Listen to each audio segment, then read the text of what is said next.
The Secret Door to Success. Chapter 1. The Secret Door to Success. So the people shouted when the priests blew with the trumpets, and it came to pass, when the people heard the sound of the trumpet, and the people shouted with a great shout, that the wall fell down flat, so that the people went up into the city, every man straight before him, and they took the city. Joshua 6:20. A successful man is always asked, "What is the secret of your success?" People never ask a man who is a failure, "What is the secret of your failure?" It is quite easy to see, and they are not interested. People all want to know how to open the secret door to success. For each man there is success, but it seems to be behind a door or wall. In the Bible reading, we have heard the wonderful story of the falling of the walls of Jericho. Of course, all biblical stories have a metaphysical interpretation. We will talk now about your wall of Jericho, the wall separating you from success. Nearly everyone has built a wall around his own Jericho. This city you are not able to enter contains great treasures, your divinely designed success, your heart's desire. What kind of wall have you built around your Jericho? Often it is a wall of resentment. Presenting someone or resenting a situation shuts off your good. I thought about that a few days ago when I stumbled into a beautiful picture in a room bookstore. They're creative guys. If you are a failure and resent the success of someone else, you are keeping away your own success. End quote. I have given the following statement to neutralize envy and resentment. What God has done for others, He now does for me and more. Words of Jesus. A woman was filled with envy because a friend had received a gift. She made this statement, and an exact duplicate of the gift was given her, plus another present. It was when the children of Israel shouted that the walls of Jericho fell down. When you make an affirmation of truth, your wall of Jericho totters. I gave the following statement to a woman: the walls of lack and delay now crumble away, and I enter my promised land under grace. She had a vivid picture of stepping over a fallen wall and received the demonstration of her good almost immediately. She closed her eyes and felt freedom in the darkness of her bed. It is the word of realization which brings about a change in your affairs, for words and thoughts are a form of radioactivity. Taking an interest in your work, enjoying what you are doing, opens the secret door of success. A number of years ago, I went to California to speak at the different centers by way of the Panama Canal, and on the boat I met a man named Jim Tully. For years he had been a tramp. He called himself the king of the hobos. He was ambitious and picked up an education. He had a vivid imagination and commenced writing stories about his experiences. He dramatized tramp life, he enjoyed what he was doing, and became a very successful author. I remember one book called Outside Looking In. It was made into a motion picture. He is now famous and prosperous and lives in Hollywood. What opened the secret door to success for Jim Tully? Dramatizing his life. Being interested in what he was doing, he made the most of being a tramp. On the boat, we all sat at the captain's table, which gave us a chance to talk. Bunajubhe. Mrs. Greystone was also a passenger on the boat. She had written The Bitter Tea of General Yen and was going to Hollywood to have it made into a moving picture. She had lived in China and was inspired to write the book. That is the secret of success, to make what you are doing interesting to other people. Be interested in yourself, and others will find you interesting. A good disposition, a smile, often opens the secret door. The Chinese say, "A man without a smiling face must not open a shop." The success of a smile was brought out in a French moving picture in which Chevalier took the lead. The picture was called With a Smile. One of the characters had become poor, dreary, and almost derelict. He said to Chevalier, "What good has my honesty done me?" Chevalier replied, "Even honesty won't help you. without a smile. So, the man changes on the spot, cheers up, and becomes very successful. Living in the past, complaining of your misfortunes, builds a thick wall around your Jericho. End of poem. Talking too much about your affairs, scattering your forces, brings you up against a high wall. I knew a man of brains and ability who was a complete failure. What else? He lived with his mother and aunt, and I found that every night when he went home to dinner, he told them all that had taken place during the day at the office.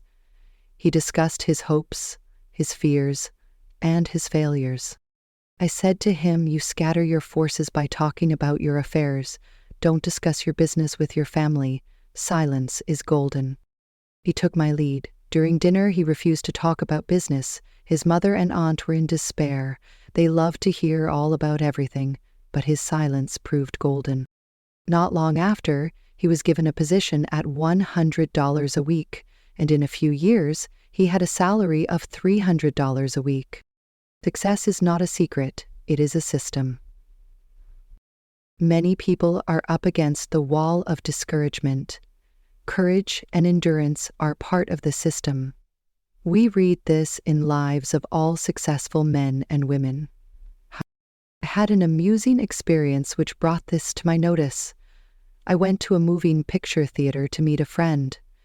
While waiting, I stood near a young boy selling programs. He called to people passing, "Buy a complete program of the picture," containing photographs of the actors and a sketch of their lives. Most people pass by without buying. To my great surprise, he suddenly turned to me and said, "Say, this ain't no racket for a guy with ambition." Where did he realize him? Then he gave a discourse on success. He said, "Most people give up just before something big is coming to them. A successful man never gives up." Of course, I was interested and said, "I'll bring you a book the next time I come. It is called The Game of Life and How to Play It. You will agree with a lot of the ideas." A week or two later, I went back with the book. The girl at the ticket office said to him, "Let me read it, Eddie, while you are selling programs." The man who took tickets leaned over to see what it was about. The game of life always gets people's interests. I returned to the theater. In about 3 weeks, Eddie had gone. He had expanded into a new job that he liked. His wall of Jericho had crumbled. He had refused to be discouraged. Only twice is the word success mentioned in the Bible, both times in the book of Joshua. Right 2. Only be strong and very courageous to observe, to do according to all the law which Moses my servant commanded thee. Turn not from it to the right nor to the left, that thou mayest have good success whithersoever thou goest. This book of the law shall not depart from thy mouth, but thou shalt meditate therein day and night, that thou mayest observe to do all that is written therein. For then shalt thou make thy way prosperous, and thou shalt have good success. Turn not to the right, nor to the left. The road to success is a straight and narrow path. It is a road of loving absorption, of undivided attention. You attract the things you give a great deal of thought to, saying kinder things to yourself. So, if you give a great deal of thought to lack, you attract lack. If you give a great deal of thought to injustice, you attract more injustice. Joshua said, "And it shall come to pass, that when they make a long blast with the ram's horn, and when ye hear the sound of the trumpet, all the people shall shout with a great shout, and the wall of the city shall fall down flat, and the people shall ascend up, every man straight before him." The inner meaning of this story is the power of the word. Your word, which dissolves obstacles and removes barriers. When the people shouted, the walls fell down, we find in folklore and fairy stories, which come down from legends founded on truth, the same idea. A word opens a door or cleaves a rock. We have it again in the Arabian Nights story, Ali Baba and the 40 Thieves. I saw it made into a moving picture. Ali Baba has a secret hiding place. Hidden somewhere behind rocks and mountains, the entrance may only be gained by speaking a secret word. It is, "Open Sesame." Ali Baba faces the mountain and cries, "Open Sesame," and rocks slide apart. It is very inspiring, for it gives you the realization of how your own rocks and barriers will part at the right word. So let us take the statement. The walls of lack and delay now crumble away, and I enter my promised land, under grace. End of poem. Chapter 2. Bricks without straw. There shall no straw be given you, yet ye shall make bricks without straw. Exodus 5:18. In the 5th chapter of Exodus, we have a picture of everyday life when giving a metaphysical interpretation. The children of Israel were in bondage to Pharaoh, the cruel taskmaster, ruler of Egypt. They were kept in slavery, making bricks, and were hated and despised. Moses had orders from the Lord to deliver his people from bondage. Moses and Aaron went in and told Pharaoh, "Thus saith Lord God of Israel, Let my people go, that they may hold a feast unto me in the wilderness." He not only refused to let them go, but told them he would make their tasks even more difficult. They must make bricks without straw being provided for them.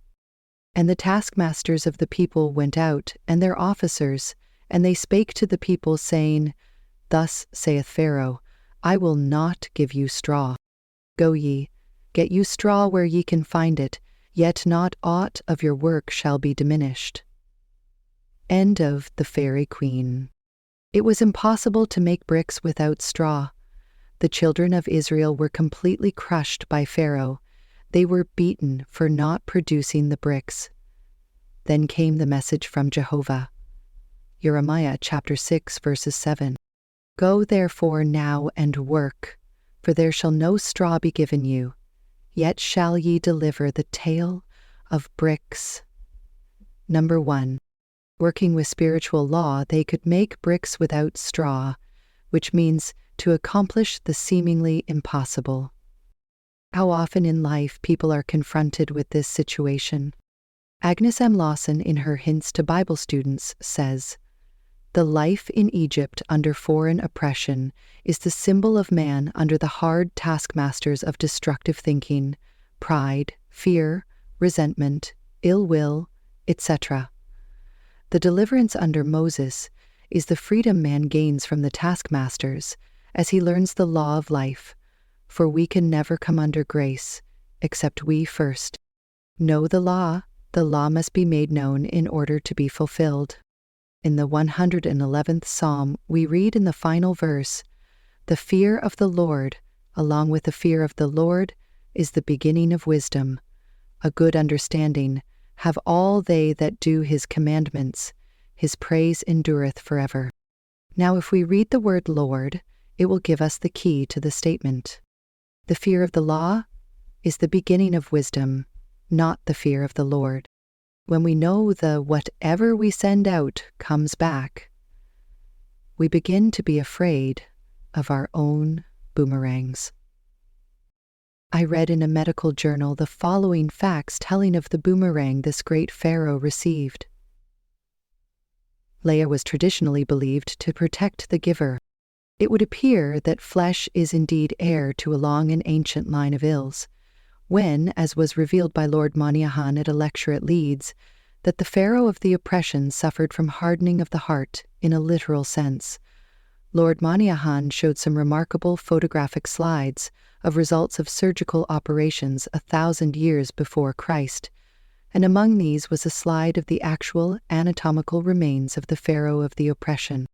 The large vessel springing from the heart was in such a well-preserved state as to enable sections of it to be made recently from the lantern slide. It was impossible to distinguish between the ancient and modern vessel. Both hearts had been attacked by atheroma, a condition in which calcium salts are deposited in the walls of the vessel, making it rigid and inelastic. Inadequate expanse to the stream of blood from the heart caused the vessel to give way. With this condition went the mental changes that occur with a rigid arterial system, a narrowness of outlook, restriction and dread of enterprise, a literal hardening of the heart. So Pharaoh's hardness of heart hardened his own heart. This is as true today as it was several thousand years ago. We are all coming out of the land of Egypt, out of the house of bondage. Your doubts and fears keep you in slavery. You face a situation which seems hopeless. What can you do? It is a case of making bricks without straw. In a calm state, you must practice using the bricks instead of flying off to a neutral physical position. But remember the words of Jehovah, "Go therefore now and work, for there shall no straw be given you, yet shall ye deliver the tale, number bricks. You shall make bricks without straw. God makes a way where there is no way." I was told the story of a woman who needed money for her rent. It was necessary to have it at once, but she knew of no channel. She exhausted every avenue. However, she was a true student and kept making her affirmations. Her dog whined and wanted to go out. She put on his leash and walked down the street in the accustomed direction. After 3 stops, she turned inward. However, the dog pulled at his leash and wanted to go in another direction. She followed, and in the middle of the block, opposite an open park, she looked down and picked up a roll of bills which exactly covered rent. She looked for ads but never found the owner. There were no houses near where she found it. The reasoning mind, the intellect, takes the throne of Pharaoh in your consciousness. It says continually, "It can't be done, what's the use?" We must drown out these dreary suggestions with a vital affirmation. For example, take this statement: "The unexpected happens. My seemingly impossible good now comes to pass." This stops all argument from the army of the aliens. The reasoning mind. The unexpected happens. That is an idea it cannot cope with. "Thou hast made me wiser than mine enemies." Your enemy thoughts, your doubts, fears, and apprehensions. Think of the joy of really being free forever from the Pharaoh of oppression. To have the idea of security, health, happiness, and abundance established in the subconscious, it would mean a life free from all limitations. It would be the kingdom which Jesus Christ spoke of, where all things are automatically added unto us. I say automatically added unto us, because all life is vibration. And when we vibrate to success, happiness, and abundance, the things which symbolize these states of consciousness will attach themselves to us. Feel rich and successful, and suddenly you receive a large check or a beautiful gift. I tell the story showing the working of this law. I went to a party where people played games, and whoever won received a gift. The prize was a beautiful fan. Among those present was a very rich woman who had everything. Her name was Clara. The poor and resentful ones got together and whispered, "We hope Clara doesn't get the fan." Of course, Clara won the fan. She was carefree and vibrating to abundance. Envy and resentment short-circuit your good and keep away your fans. If you should happen to be resentful and envious, take the statement, "What God has done for others, He now does for me," and more. Then all the fans and things will come your way. No man gives to himself but himself, and no man takes away from himself but himself. The game of life is a game of the laws of existence and survival are very strange. So later, as you change, all conditions will change. Now to go back to Pharaoh the oppressor, no one loves an oppressor. I remember a friend I had many years ago. Her name was Letty. Her father had plenty of money and supplied her mother and herself with food and clothes, but no luxuries. We went to art school together, and all the students would buy reproductions of the Winged Victory, Wister's Mother, or something, to bring art into their homes. My friend's father called all these things plunder. He would say, "Don't bring home any plunder." So she lived a colorless life without a Winged Victory on her bureau, or Whistler's Mother on the wall. He would say often to my friend and her mother, "When I die, you'll both be well off." One day someone said to Letty, "When are you going abroad?" All art students went abroad. Letty didn't want to think about her real life. She replied cheerfully, "Not till Papa dies." So, people always look forward to being free from lack and depression. Let us now free ourselves from the tyrants of negative thinking. We have been slaves to doubts, fears, and apprehension, and let us be delivered, as Moses delivered the children of Israel, and come out of the land of Egypt, out of the house of bondage. Find the thought which is your great oppressor. Find the kingpin. In the logging camps in the spring, the logs are sent down the rivers in great numbers. Sometimes the logs become crossed and cause a jam. The men look for the log causing the jam. They call it the kingpin, straighten it, and the logs rush down the river again. The lineage resonates once more with our secondary sounds. Maybe your kingpin is resentment. Resentment holds back your good. The more you resent, the more you will have to resent. You grow a resentment track in your brain, and your expression will be one of habitual resentment. You will be avoided and miss the golden opportunities which await you each day. I remember a few years ago the streets were filled with men selling apples. They got up early to get the good corners. I passed one several times on Park Avenue. He had the most disagreeable expression I have ever seen. As people passed, he said, "Apples, apples," but no one stopped to buy. I invested in an apple and said, "You'll never sell apples unless you change your expression." He replied, "Well, that guy over there took my corner." I said, "Never mind about the corner, you can sell apples right here if you'll look pleasant." He said, "Okay, lady," and I went on. The next day I saw him, his whole expression had changed.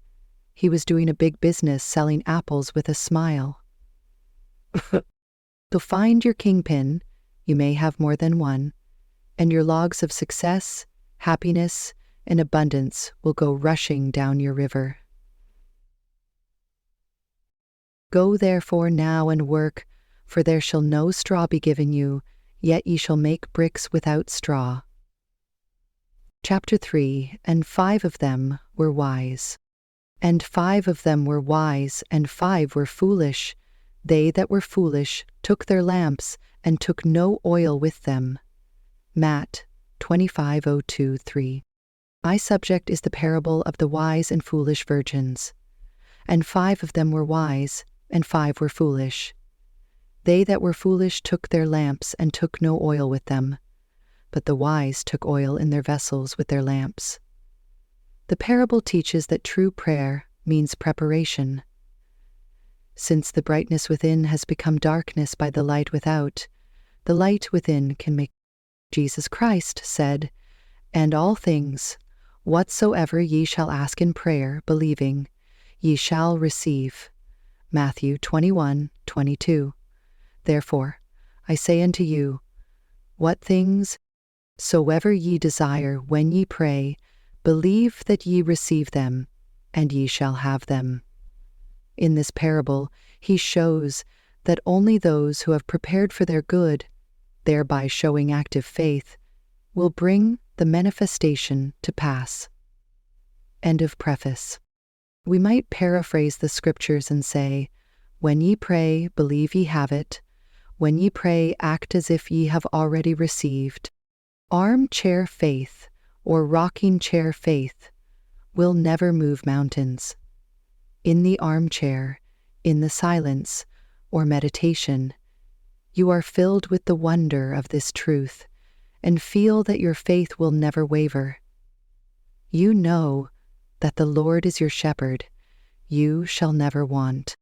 You feel that your God of plenty will wipe out all burdens of debt or limitations. Then you leave your armchair and step out into the arena of life. It is only what you do in the arena that counts. It will give you an illustration showing how the law works. For faith without action is dead. A man, one of my students, had a great desire to go abroad. He took this statement, "I give thanks for my divinely designed trip, divinely financed, under grace, in a perfect way." He had very little money, but, knowing the law of preparation, he bought a trunk. It was a very gay and happy trunk with a big red band around its waist. Whenever he looked at it, it gave him a realization of a trip. One day he seemed to feel his room moving. He felt the motion of a ship. He went to the window to breathe the fresh air, and it smelt like the aroma of the docks. With his inner ear he heard the shriek of a seagull and the creaking of the gangplank. The trunk had commenced to work. It had put him in the vibration of his trip. Soon after that, a large sum of money came to him, and he took the trip. He said afterwards that it was perfect in every detail. In the arena of life, we must keep ourselves tuned up to concert pitch. Are we acting from motives of fear or faith? Watch your motives with all diligence, for out of them are the issues of life. If your problem is a financial one, and it usually is, you must know how to wind yourself up financially and keep wound up by always acting your faith. The material attitude towards money is to trust in your salary, your income, and investments, which can shrink overnight. The spiritual attitude toward money is to trust in God for your supply. To keep your possessions, always realize that they are God in manifestation. What Allah has given cannot be diminished. Then, if one door shuts, another door immediately opens. Never voice lack or limitation, for by your words you are condemned. You combine with what you notice, and if you are always noticing failure and hard times, you will combine with failure and hard times. You must form the habit of living in the fourth dimension, the world of the wondrous. It is the world where you do not judge by appearances. You have trained your inner eye to see through failure into success, to see through sickness into health, to see through limitation into plenty. I will give you the land which you thou seeth. The man who achieves success has the fixed idea of success. If it is founded on a rock of truth and rightness, it will stand. If not, it is built upon sand and washed into the sea, returning to its native nothingness. Only divine ideas can endure. Evil destroys itself, for it is a cross-current against universal order, and the way of the transgressor is hard. They that were foolish took their lamps and took no oil with them, but the wise took oil in their vessels with their lamps. The boy will come to see the mother with her lamps. The lamp symbolizes man's consciousness. The oil is what brings light or understanding. While the bridegroom tarried, they all slumbered and slept, and at midnight there was a cry made, "Behold, the bridegroom cometh, go ye out to meet him." Then all those virgins arose and trimmed their lamps, and the foolish said unto the wise, "Give us your oil, for our lamps are gone out." The foolish virgins were without wisdom or understanding, which is oil for the consciousness, and when they were confronted with a serious situation, they had no way of handling it. And when they said to the wise, "Give us your oil," the wise answered, saying, "Not so, lest there be not enough for us and you, but go ye rather to them that sell, and buy for yourselves." That means that the foolish virgins could not receive more than was in their consciousness, or what they were vibrating to. The man received the trip because it was in his consciousness as a reality. He believed that he had already received. As he prepared for the trip, he was taking oil for his lamps. With realization comes manifestation. The law of preparation works both ways. If you prepare for what you fear or don't want, you begin to attract it. David said, "The thing I feared has come upon me." We hear people say, "I must put away money in case of illness." They are deliberately preparing to be ill. Or, "I'm saving for a rainy day." The rainy day is sure to come at a most inconvenient time. The divine idea for every man is plenty. Your barns should be full and your cup should flow over, but we must learn to ask aright. 19th of June, 1579. For example, take this statement: I call on the law of accumulation. My supply comes from God, and now pours in and piles up under grace. This statement does not give any picture of stint or saving or sickness. It gives a fourth-dimensional feeling of abundance, leaving the channels to infinite intelligence. Every day you must make a choice. Will you be wise or foolish? Will you prepare for your good? Will you take the giant swing into faith, or serve doubt and fear, and bring no oil for your lamps? And while they went to buy, the bridegroom came. And they that were ready went in with him to the marriage, and the door was shut. Afterward came also the other virgins, saying, Lord, Lord, open to us. But he answered and said, Verily I say unto you, I know you not, and I witness that you did so, but I know not. You may feel that the foolish virgins paid very dearly for neglecting to bring oil for their lamps, but we are dealing with the law of karma, or the law of comeback. It has been called the Judgment Day, which people usually associate with the end of the world. Your judgment day comes, they say, in sevens: 7 hours, 7 days, 7 weeks, 7 months, or 7 years. It might even come in 7 minutes. Then you pay some karmic debt. The price for having violated spiritual law. You failed to trust God. You took no oil for your lamps. Every day examine your consciousness and see just what you are preparing for. You are fearful of lack, and hang on to every cent, thereby attracting more lack. Use what you have with wisdom, and it opens the way for more to come to you. In my book, Your Word is Your Wand, I tell about the magic purse. In the Arabian Nights, they tell the story of a man who had a magic purse.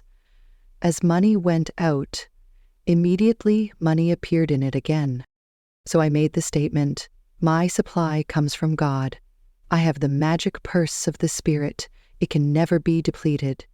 As money goes out, immediately money comes in. It is always crammed, jammed with abundance, under grace, in perfect ways.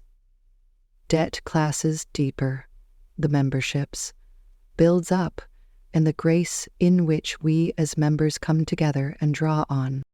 It brings a vivid picture to mind. You are drawing on the bank of the imagination. A woman who did not have much money was afraid to pay any bills and see her bank account dwindle. It came to her with great conviction. I have the magic purse of the Spirit. It can never be depleted. As money goes out, immediately money comes in. She fearlessly paid her bills, and several large checks came to her that she did not expect. Watch and pray lest ye enter into the temptation of preparing for something destructive instead of something constructive. I knew a woman who told me she always kept a long crepe veil handy in case of funerals. I said to her, You are a menace to your relatives and are preparing to hurry them all off so that you can wear the veil. She destroyed it. Another woman who had no money decided to send her 2 daughters to college. Her husband scorned the idea and said, Who will pay their tuition? I have no money for it. She replied, I know some unforeseen good will come to us. She kept on preparing her daughters for college. Her husband laughed heartily and told all their friends that his wife was sending the girls to college on some unforeseen good. A rich relative suddenly sent her a large sum of money. Some unforeseen good did arrive, for she had shown active faith. I asked what she had said to her husband when the check arrived. She replied, "Oh, I never antagonize George by telling him I am in the right. So, prepare for your unforeseen good. Let every thought and every act express your unwavering faith. Every event in your life is a crystallized idea, something you have invited through either fear or faith, something you have prepared for. So let us be wise and bring oil for our lamps, and when we least expect it, we shall reap the fruits of our faith. My lamps are now filled with the oil of faith and fulfillment." Chapter 4. What do you expect? According to your faith, be it unto you. Matt 9:29. Faith is expectancy. According to your faith, be it unto you. We might say, according to your expectancies, be it done unto you. So, what are you expecting? We hear people say, we expect the worst to happen, or the worst is yet to come. They are deliberately inviting the worst to come. We hear others say, I expect a change for the better. They are inviting better conditions into their lives. Change your expectations and you change your conditions. How can you change your expectancies when you have formed the habit of expecting loss, lack, or failure? Begin to act as if you expected success, happiness, and abundance. Prepare for your good. Introduction. Do something to show you expect it to come. Active faith alone will impress the subconscious. If you have spoken the word for a home, prepare for it immediately, as if you hadn't a moment to lose. Collect little ornaments, tablecloths, etc. etc. I knew a woman who made the giant swing into faith by buying a large armchair. A chair meant business. She bought a large and comfortable chair. For she was preparing for the right man. He came. Someone will say, suppose you haven't money to buy ornaments or a chair. Yes. Then look in shop windows and link with them in thought. Get in their vibration. I sometimes hear people say, I don't go into the shops because I can't afford to buy anything. That is just the reason why you should go into the shops. Begin to make friends with the things you desire or require. I know a woman who wanted a ring. She went boldly to the ring department and tried on rings. It gave her such a realization of ownership that not long after, a friend made her a gift of a ring. You combine with what you notice. Keep on noticing beautiful things, and you make an invisible contact. Sooner or later, these things are drawn into your life, unless you say, poor me, too good to be true. My soul, wait thou only upon God, for my expectation is from Him. This is a most important statement from the 62nd Psalm. The soul is the subconscious mind, and the psalmist was telling his subconscious to expect everything directly from the universal, not to depend upon doors and channels. My expectations are from Him. God cannot fail, for His ways are ingenious, His methods are sure. You can expect any seemingly impossible good from God if you do not limit the channels. Do not say how you want it done or how it can't be done. God is the giver and the gift, and creates His own amazing channels, she replied. Well, take the following statement. I cannot be separated from God the giver. Therefore, I cannot be separated from God the gift. The gift is God in action. Get the realization that every blessing is God in action, and see God in every face and good in every situation. This makes you master of all conditions. A woman came to me saying that there was no heat in the radiators in their apartment and that her mother was suffering from the cold. She added, the landlord has declared that we can't have heat until a certain date. I replied, God is your landlord. She said, that's all I want to know, and rushed out. That evening, the heat was turned on without asking. It was because she realized that the landlord was God in manifestation. This is a wonderful age, for people are becoming miracle-minded. It is in the air. Quoting from an article which I found in the New York Journal and American by John Anderson, it corroborates what I have just said. And therefore our presumptions are proved. The title of the article is "Theatre-goers Make Hits of Metaphysical Plays." If, said the cynical manager, who shall be called Brock Pemberton, with a slight accent of sarcasm in his voice, the other night, on an intermission curbside talk, you fellows, meaning the critics, know so much about what the New York public wants, why don't you tell me what to produce? Why don't you tell me what sort of play the playgoers want to see? I would, I said, but you wouldn't believe it. You're hedging, he said. You don't know, and you're trying to cover up by pretending to know more than you're willing to say. You haven't any more idea than I have this minute what sort of plays generally succeed. I have, I said.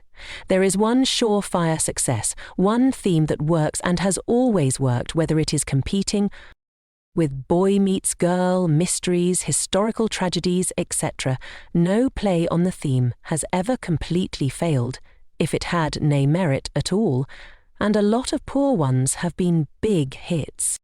You're stalling again, said Mr. Pemberton. What sort of plays are they?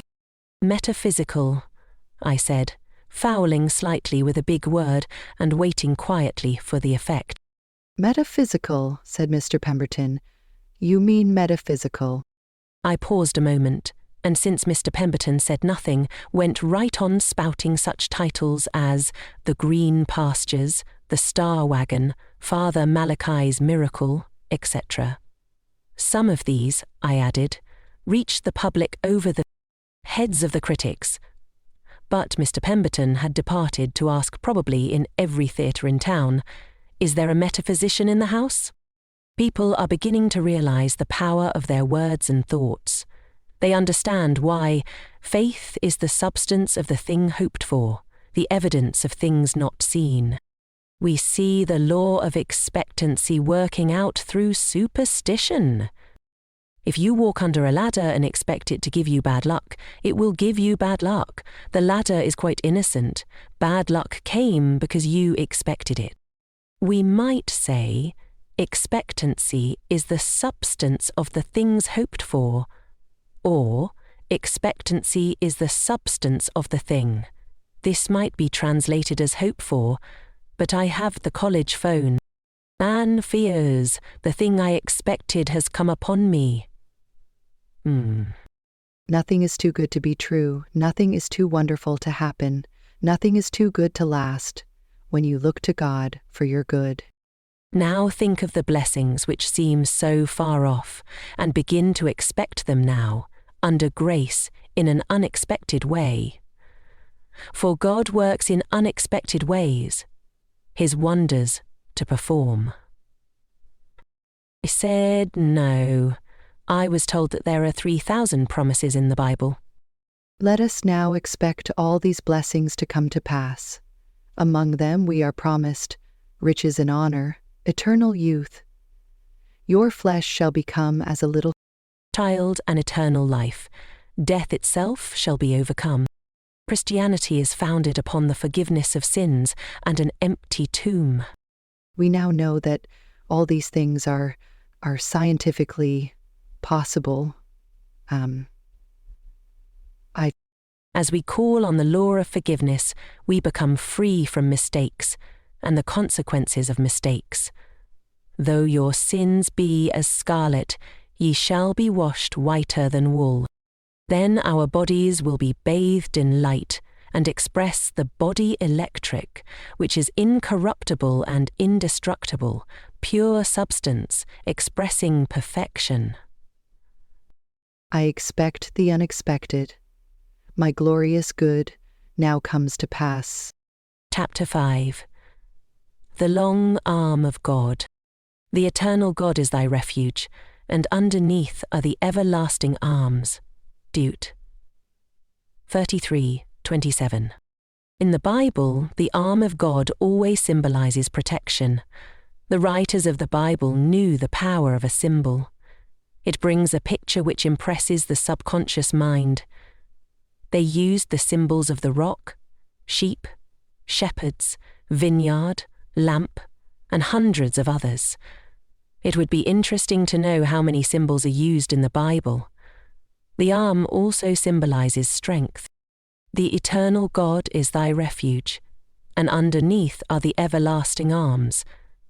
And he shall thrust out the enemy from before thee, and shall say, Destroy them. The story of the War of the Roses from Two Sisters. Ezekiel, Lady of the Forest, Navani, Demilade Vida. Who is the enemy before thee? The negative thought forms which you have built up in your subconscious mind. A man's enemies are only those of his own household.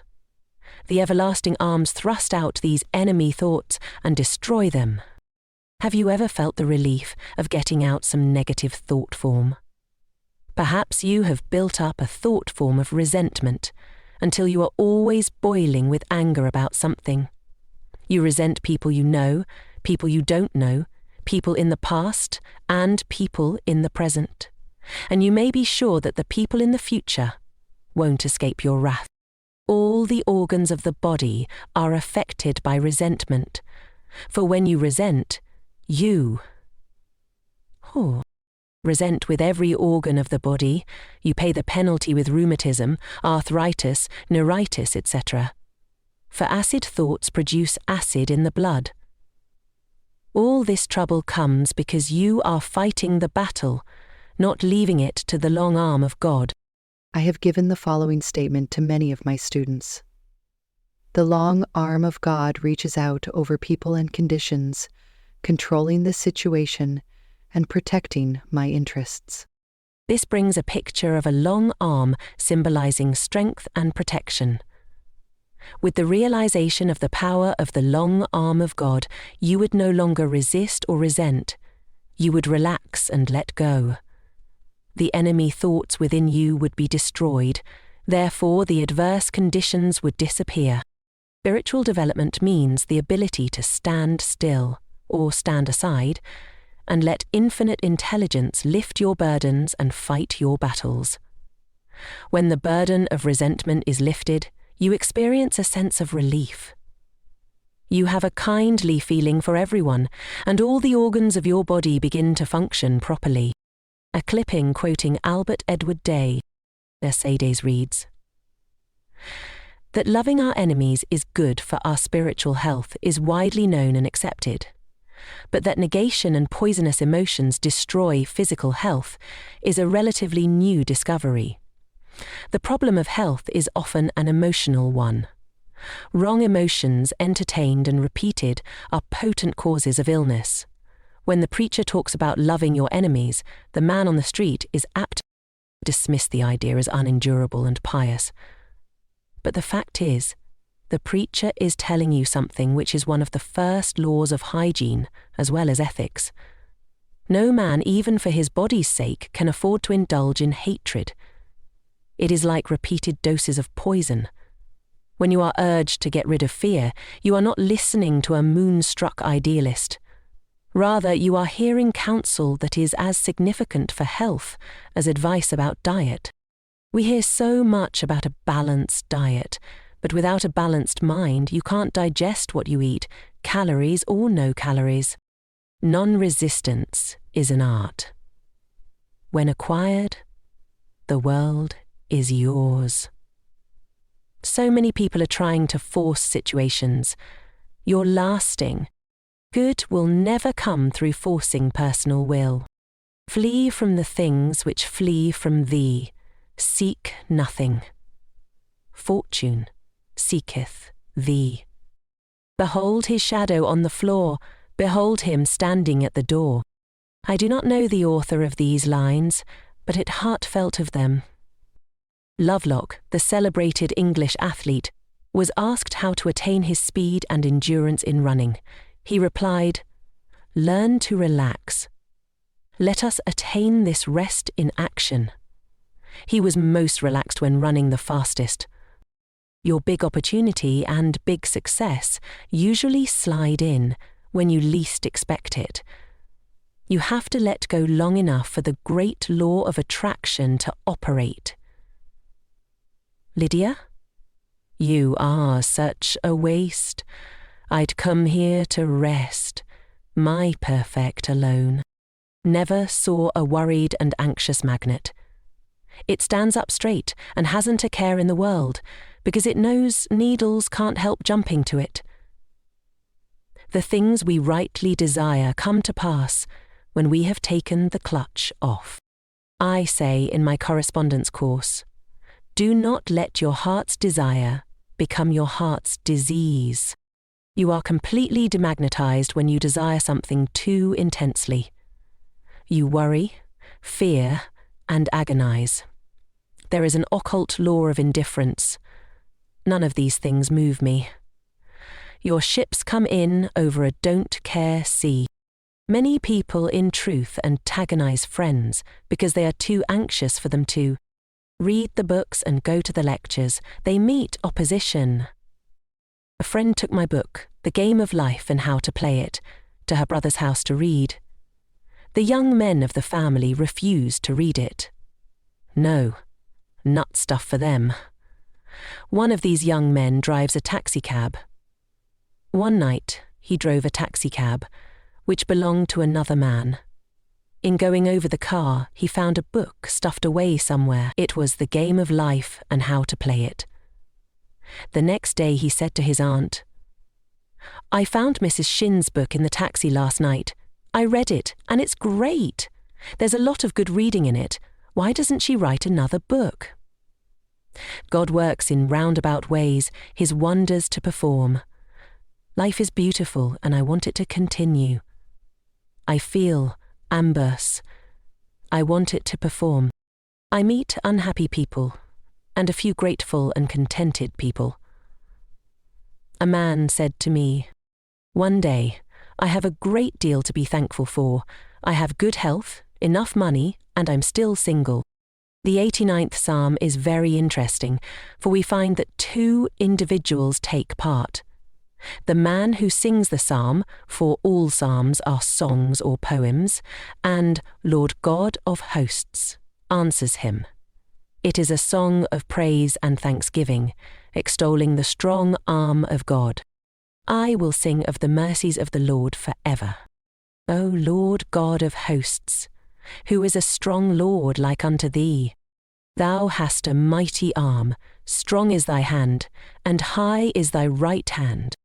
Then the Lord of hosts replies, with whom my hand shall be established, mine arm also shall strengthen him.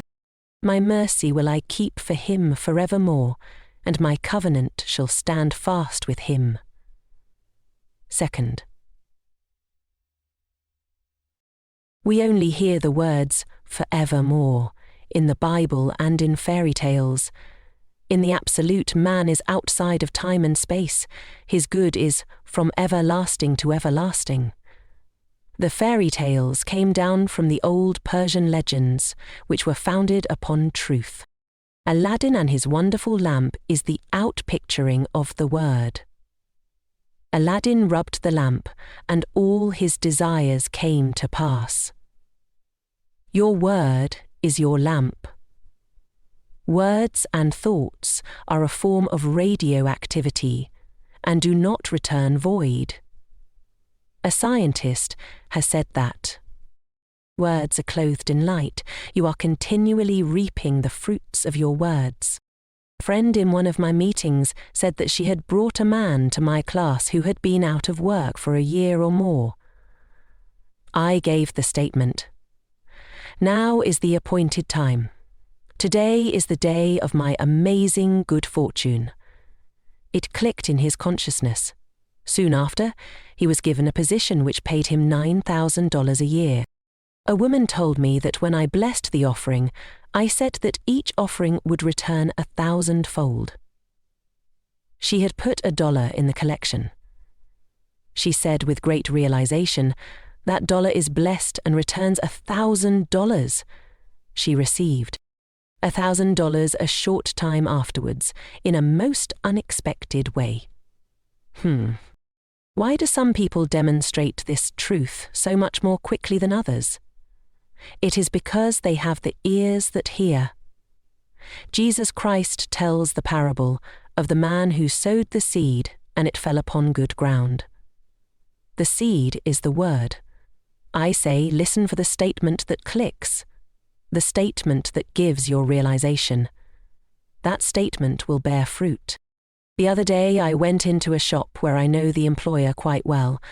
I had given one of his employees an affirmation card. I said to him, jokingly, "I wouldn't waste an affirmation card on you. You wouldn't use it." He replied, "Oh, sure, give me one. I'll use it." The following week I gave him a card. Before I left, he rushed up to me excitedly and said, "I made the statement and 2 new customers walked in. It was, 'Now is the appointed time. Today is the day of my amazing good fortune.'" It had clicked. So many people use their words in exaggerated and reckless statements. I find a great deal of material for my talks in the beauty parlor. A young girl wanted a magazine to read. She called to the operator, "Give me something terribly new and frightfully exciting." All she wanted was the latest moving picture magazine. You hear people say, "I wish something terribly exciting would happen." They are inviting some unhappy but exciting experience into their lives. Then they wonder why it happened to them. There should be a chair of metaphysics in all colleges. Metaphysics is the wisdom of the ages. It is the ancient wisdom, taught all through the centuries in India and Egypt and Greece. Hermes Trismegistus was a great teacher of Egypt. His teachings were closely guarded and have come down to us over 10 centuries. He lived in Egypt in the days when the present race of men was in its infancy. But if you read the Kabbalion carefully, you find that he taught just what we are teaching today. He said that all mental states were accompanied by vibrations. You combine with what you vibrate to, so let us all now vibrate to success, happiness, and abundance. Now is the appointed time. Today is the day of my amazing good fortune. Chapter 6. The Fork in the Road. Choose you this day whom ye will serve. 24:15. Every day there is a necessity of choice, a fork in the road. Shall I do this or shall I do that? Shall I go or shall I stay? Many people do not know what to do. They rush about letting other people make decisions for them, then regret having taken their advice. There are others who carefully reason things out. They weigh and measure the situation, like dealing in groceries, and are surprised when they fail to obtain their goal. There are still other people who follow the magic path of intuition and find themselves in their promised land in the twinkling of an eye. Intuition is a spiritual faculty high above the reasoning mind, but on the path is all that you desire or require. In my book, The Game of Life and How to Play It, I give many examples of success attained through using this marvelous faculty. I say also that prayer is telephoning to God and intuition is God telephoning to you.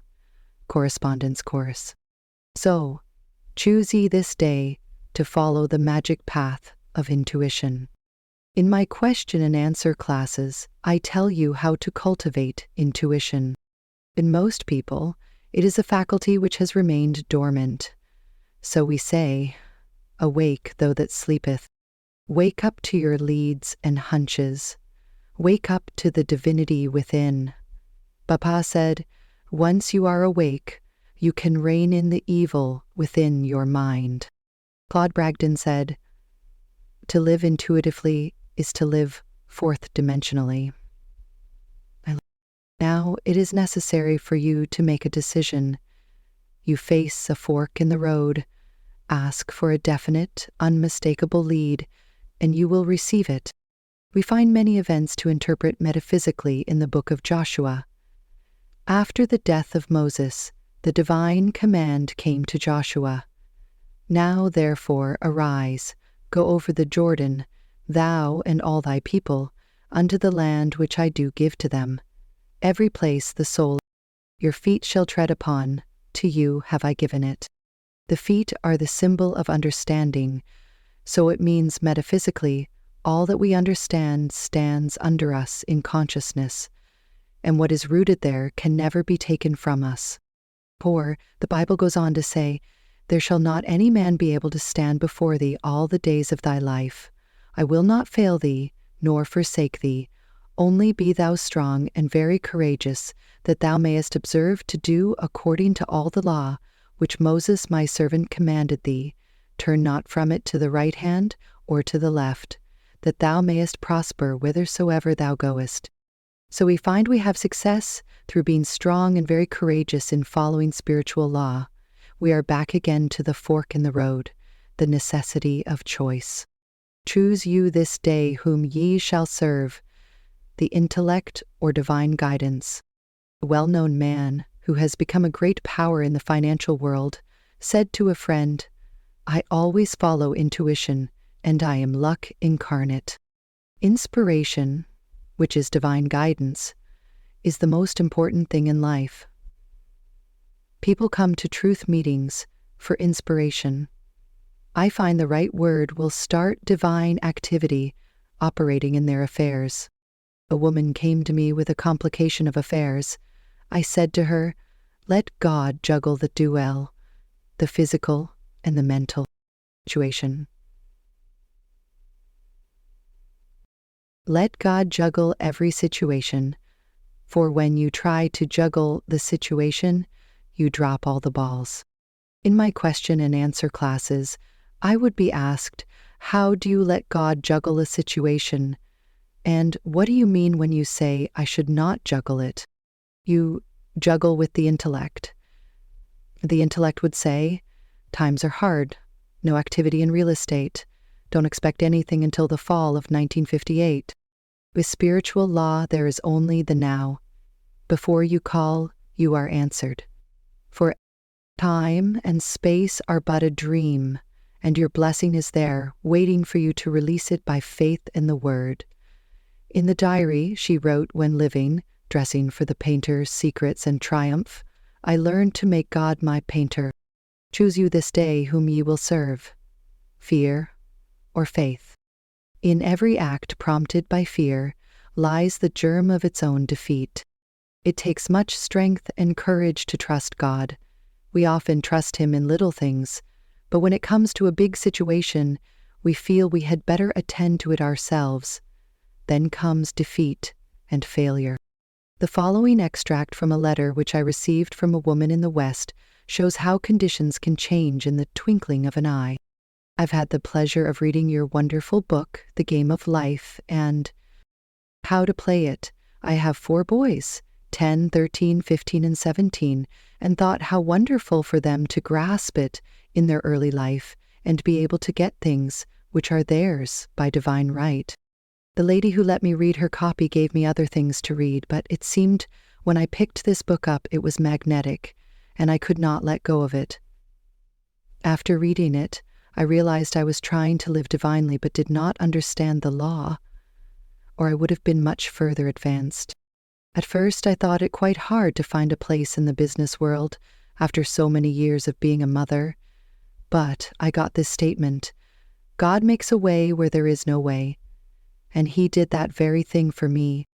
I am grateful for my position and smile when people say, how do you do it, manage 4 growing boys, a home, after all the times you have been hospitalized with such major operations and none of your relatives near you?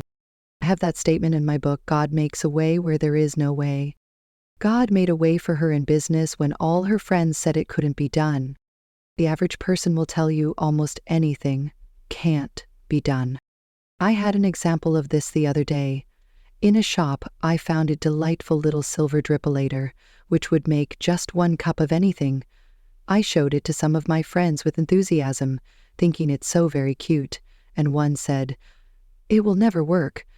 The other said if it belonged to me I'd throw it away. I stood up for the little drippolator and said I knew it would work, which it did. My friends were simply typical of the average person who says, it can't be done. All big ideas meet with opposition. Do not let other people rock your boat. Follow the path of wisdom and understanding, and turn not from it to the right hand or to the left, that thou mayest prosper whithersoever thou goest. In the 13th verse of the 24th chapter of Joshua, we read a remarkable statement. And I have given you a land for which you did not labor, and cities which you built not, and you dwell in them. But of the land of your faithful ones I will say who dwelt in it. I cannot tell you the meaning of these lyrics.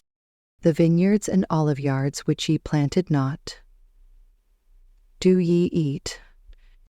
This shows that man cannot earn anything. His blessings come as gifts, gifts lest any man shall boast. End of section 3. This recording is in the public domain. With the realization of wealth, we receive the gift of wealth. With the realization of success, we receive the gift of success, for success and abundance are states of mind. For it is the Lord our God, He it is that brought us up, and our fathers out of the land of Egypt, out of the house of bondage. The land of Egypt stands for darkness, the house of bondage, where man is a slave to his doubts and fears and beliefs. The ordeal had not been for me right away. In lack and limitation, the result of having followed the wrong fork in the road. An employer's voice. Misfortune is due to failure to stick to the things which Spirit has revealed through intuition.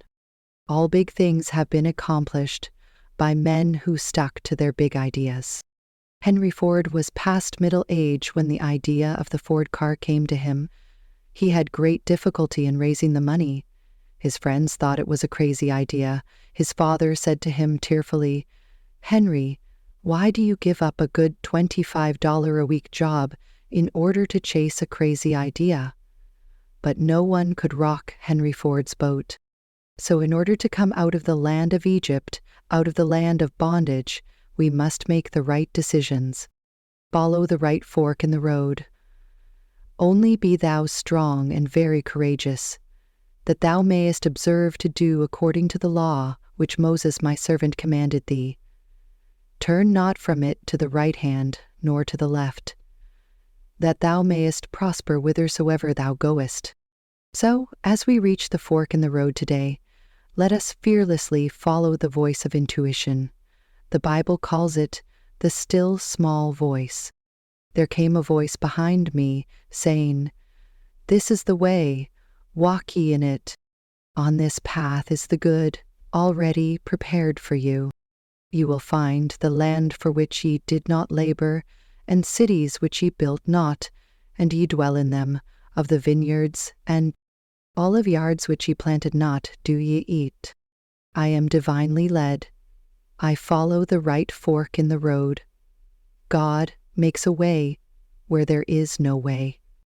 Chapter 7. Crossing your weed sea to read the sea's breath. Speak unto the children of Israel that they go forward. Exodus 14:15. One of the most dramatic stories in the Bible is the episode of the children of Israel crossing the Red Sea.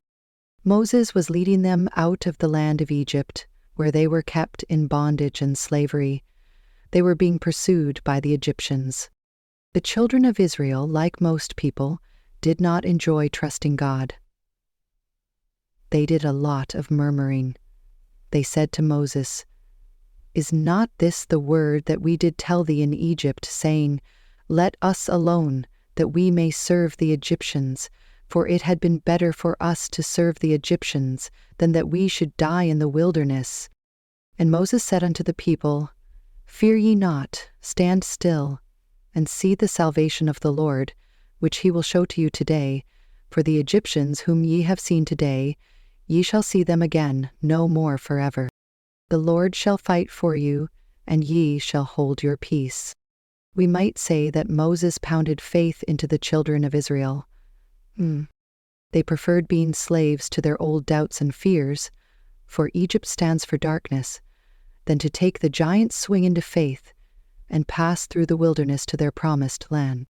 There is indeed a wilderness to pass through, before your promised land is reached. The old doubts and fears encamp round about you, but there is always someone to tell you to go forward. There is always a Moses on your pathway. Sometimes it is a friend, sometimes intuition. And the Lord said to Moses, "Wherefore criest thou unto me? Speak unto the children of Israel that they go forward. But lift thou up thy rod, and stretch out thine hand over the sea, and divide it, and the children of Israel shall go on dry ground through the midst of the sea." And Moses stretched out his hand over the sea, and the Lord caused the sea to go back by a strong east wind all that night, and made the sea dry land, and the waters were divided. And the children of Israel went into the midst of the sea upon the dry ground, and the waters were a wall unto them on their right hand and on their left. And the Egyptians pursued and went in after them to the midst of the sea, even all Pharaoh's horses, his chariots, and his horsemen. And the Lord said unto Moses, "Stretch out thine hand over the sea, that the waters may come again upon the Egyptians, upon their chariots, and upon their horsemen." And Moses stretched forth his hand over the sea, and the sea returned, and the Egyptians fled against it, and the Lord overthrew the Egyptians in the midst of the sea. And the waters returned, and covered the chariots, and the horsemen, and all the hosts of Pharaoh that came into the sea after them. There remained not so much as one of them. Now remember, the Bible is talking about the individual. It is talking about your wilderness, your Red Sea, and your promised land. Each one of you has a promised land, a heart's desire, but you have been so enslaved by the Egyptians, your negative thoughts, it seems very far away and too good to be true. You consider trusting God a very risky proposition. The wilderness might prove worse than the Egyptians. And how do you know your promised land really exists? The reasoning mind will always back up the Egyptians. But sooner or later something says, "Go forward." It is usually circumstances. You are driven to it. I give the example of a student. She is a very marvelous pianist and had great success abroad.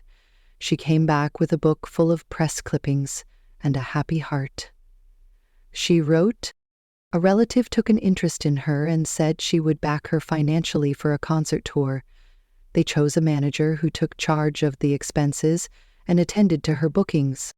After a concert or two, there were no more funds. The manager had taken them. My friend was left stranded, desolate, and disappointed. This was about the time that she came to me. She hated the man, and it was making her ill. She had very little money and could afford only a cheerless room where her hands were often too cold to practice. She was indeed in bondage to the Egyptians. Hate, resentment, lack, and limitation. Someone brought her to one of my meetings, and she spoke to me and told her story. I said, "In the first place, you must stop hating that man. When you are able to forgive him, your success will come back to you. You are taking your initiation in forgiveness." It seemed a pretty big order, but she tried and came regularly to all my meetings. In the meantime, the relative had started a suit to recover the money. Time went on, and it never came to court. My friend had a call to go to California. She was no longer disturbed by the situation and had forgiven the man. Suddenly, after about 4 years, she was notified that the case had come to court. She called me upon her arrival in New York and asked me to speak the word for rightness and justice. They went at the time appointed, and it was all settled out of court, the man restoring the money by monthly payments. She came to me overflowing with joy, for she said, I hadn't the least resentment toward the man. He was amazed when I greeted him cordially. Her relative said that all the money was to go to her, so she found herself with a big bank account. Now she will soon reach her promised land. She came out of the house of bondage, of hate and resentment, and crossed her Red Sea. Her goodwill toward the man caused the waters to part, and she crossed over on dry land. Dry land symbolizes something substantial under your feet, the feet symbolizing understanding. Moses stands out as one of the greatest figures in biblical history. It came to Moses to move from Egypt with his nation.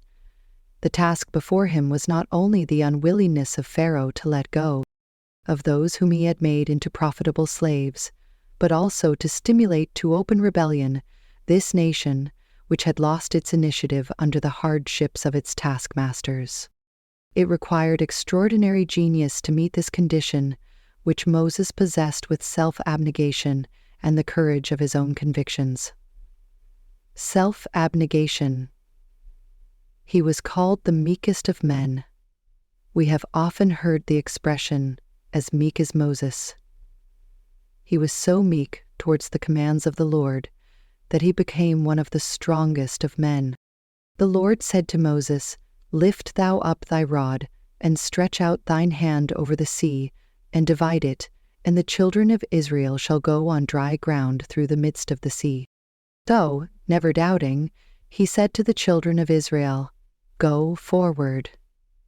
This was a daring thing to do, to lead a multiple of people into the sea. Having perfect faith they would not drown. Behold the miracle. The Lord caused the sea to go back by a strong east wind all that night, and made the sea dry land, and the waters were divided. Now remember, this could happen for you this very day.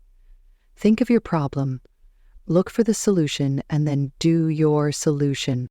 Maybe you have lost your initiative from living so long a slave to Pharaoh, your doubts, fears, and discouragements. Say to yourself, go forward. The Lord caused the sea to go back by a strong east wind. Soup. We will think of this strong east wind as a strong affirmation. Take a vital statement of truth. For example, if your problem is a financial one, say, "My supply comes from God, and big, happy financial surprises now come to me under grace in perfect ways." The statement is a good one, for it contains the element of mystery. We are told that God works in mysterious ways, his wonders to perform, we might say in surprising ways. Now that you have made your statement for supply, you have caused the east wind to blow. So walk up to your Red Sea of lack or limitation. The way to walk up to your Red Sea is to do something to show your fearlessness. I will tell the story of a student who had an invitation to visit friends at a very fashionable summer resort. She had been living in the country for a long time, grown heavier, and nothing fitted her but her Girl Scout suit. Suddenly she received an invitation. It meant evening clothes, slippers, and accessories, none of which she had, and no money to buy them. She came to me. I said, "What is your hunch?" She replied, "I feel very fearless. I have the hunch to go anyway." So she squeezed herself into something to travel in and went. And she arrived at her friend's house. She was greeted warmly, but her hostess said, with some embarrassment, "Maybe what I've done will hurt you, but there are some evening clothes and slippers I never wear, which I have put in your room. Won't you make use of them?" My friend assured her she would be delighted, and everything fitted perfectly. She had indeed walked up to her Red Sea and passed over on dry land. The waters of my Red Sea part, and I pass over on dry land. I now go forward into my promised land. Chapter 8. The Watchman at the Gate. Also I set watchmen over you, saying, "Hearken to the sound of the trumpet." Jeremiah 6, verses 17. We must all have a watchman at the gate of our thoughts. The watchman at the gate is the superconscious mind. We have the power to choose our thoughts. That is our finest gift. Since we have lived in the race thoughts for thousands of years, it seems almost impossible to control them. They rush through our minds like stampeding cattle or sheep. But a single sheepdog can control the frightened sheep and guide them into the sheep pen. I saw a picture in the newsreels of a shepherd dog controlling the sheep. He had rounded up all but 3. These 3 resisted and resented. They bowed and lifted their front feet in protest, but the dog simply sat down in front and never took his eyes off them. He did not bark or threaten. He just sat and looked with determination. In a little while, the sheep tossed their heads and went in the pen. We can learn to control our thoughts in the same way, by gentle determination, not force. We take an affirmation and repeat it continually while our thoughts are on the rampage. We cannot always control our thoughts, but we can control our words. And repetition impresses the subconscious, and we are then master of the situation. In the 6th chapter of Jeremiah we read, I set a watchman over you, saying, hearken to the sound of the trumpet. Your success and happiness in life depend upon the watchman at the gate of your thoughts. Sooner or later, crystallize on the external. People think by running away from a negative situation they will be rid of it, but the same situation confronts them wherever they go. They will meet the same experiences until they have learned their lessons. This idea is brought out in the moving picture, The Wizard of Oz.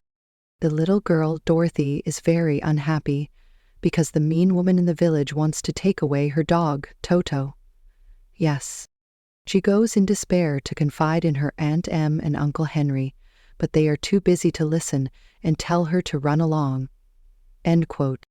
She says to Toto, there is somewhere, a wonderful place high above the skies where everybody is happy and no one is mean. How she would love to be there. A Kansas cyclone suddenly comes along, and she and Toto are lifted up high in the sky and land in the country of Oz.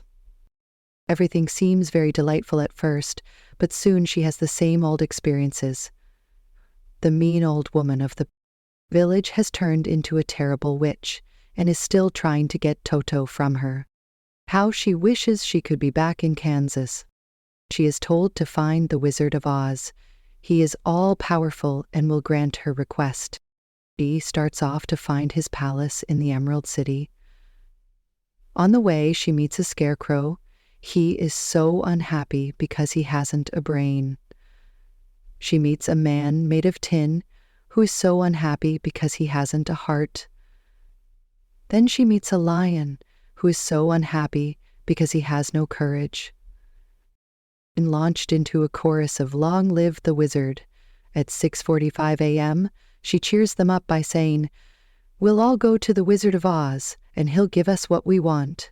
The Scarecrow a brain, the Tin Man a heart, and the lion courage. They encounter terrible experiences, for the Bad Witch is determined to capture Dorothy and take away Toto and the ruby slippers which protect her. At last they reach the Emerald Palace of the Wizard of Oz. They ask for an audience but are told no one has ever seen the Wizard of Oz, who lives mysteriously in the palace. But through the influence of the Good Witch of the North, they enter the palace. There they discover the wizard is just a fake magician from Dorothy's hometown in Kansas. They are all in despair because their wishes cannot be granted. But then the Good Witch shows them that their wishes are already granted.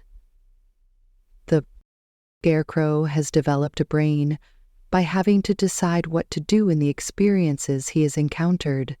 The Tin Man finds he has a heart because he loves Dorothy, and the lion has become courageous because he had to show courage in his many adventures. The Good Witch from the North says to Dorothy, "What have you learned from your experiences?" And Dorothy replies, "I have learned that my heart's desire is in my own home and in my own front yard." So the Good Witch waves her wand, and Dorothy is at home again. She wakes up and finds that the Scarecrow, the Tin Man, and the Lion are the men who work on her uncle's farm. They are so glad to have her back. This story teaches that if you run away, your problems will run after you. Be undisturbed by a situation, and it will fall away of its own weight. There is an occult law of indifference. None of these things move me. None of these things disturb me, we might say in modern language. When you can no longer be disturbed, all disturbance will disappear from the external. When your eyes have seen your teachers disappear. The eyes set watchmen over you, saying, "Hearken to the sound of the trumpet."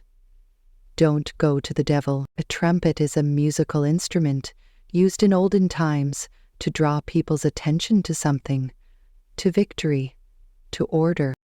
You will form the habit of giving attention to every thought and word when you realize their importance. The imagination, the scissors of the mind, is constantly cutting out the events to come into your life. Shatroya itrishmia. Many people are cutting out fear pictures, seeing things which are not divinely planned. With the single eye, man sees only the truth. He sees through evil, knowing that out of it comes good. He transmutes injustice into justice and disarms his seeming enemy by sending good will. We read in mythology of the Cyclops, a race of giants said to have inhabited Sicily. These giants had only one eye in the middle of the forehead. The seat of the imaging faculty is situated in the forehead, between the eyes, so these fabled giants came from this idea. For now the giants have appeared, and more giants will appear at some point in the future.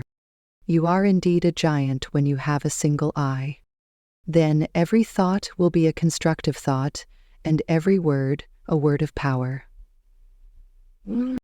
Let the third eye be the watchman at the gate. Tristan Chandler's distinctive voice remains. If therefore thine eye be single, thy whole body is full of light. With the single eye your body will be transformed into your spiritual body, the Katashaka, which is also portrayed as a dark, loving being. Body electric, made in God's likeness and image. Imagination.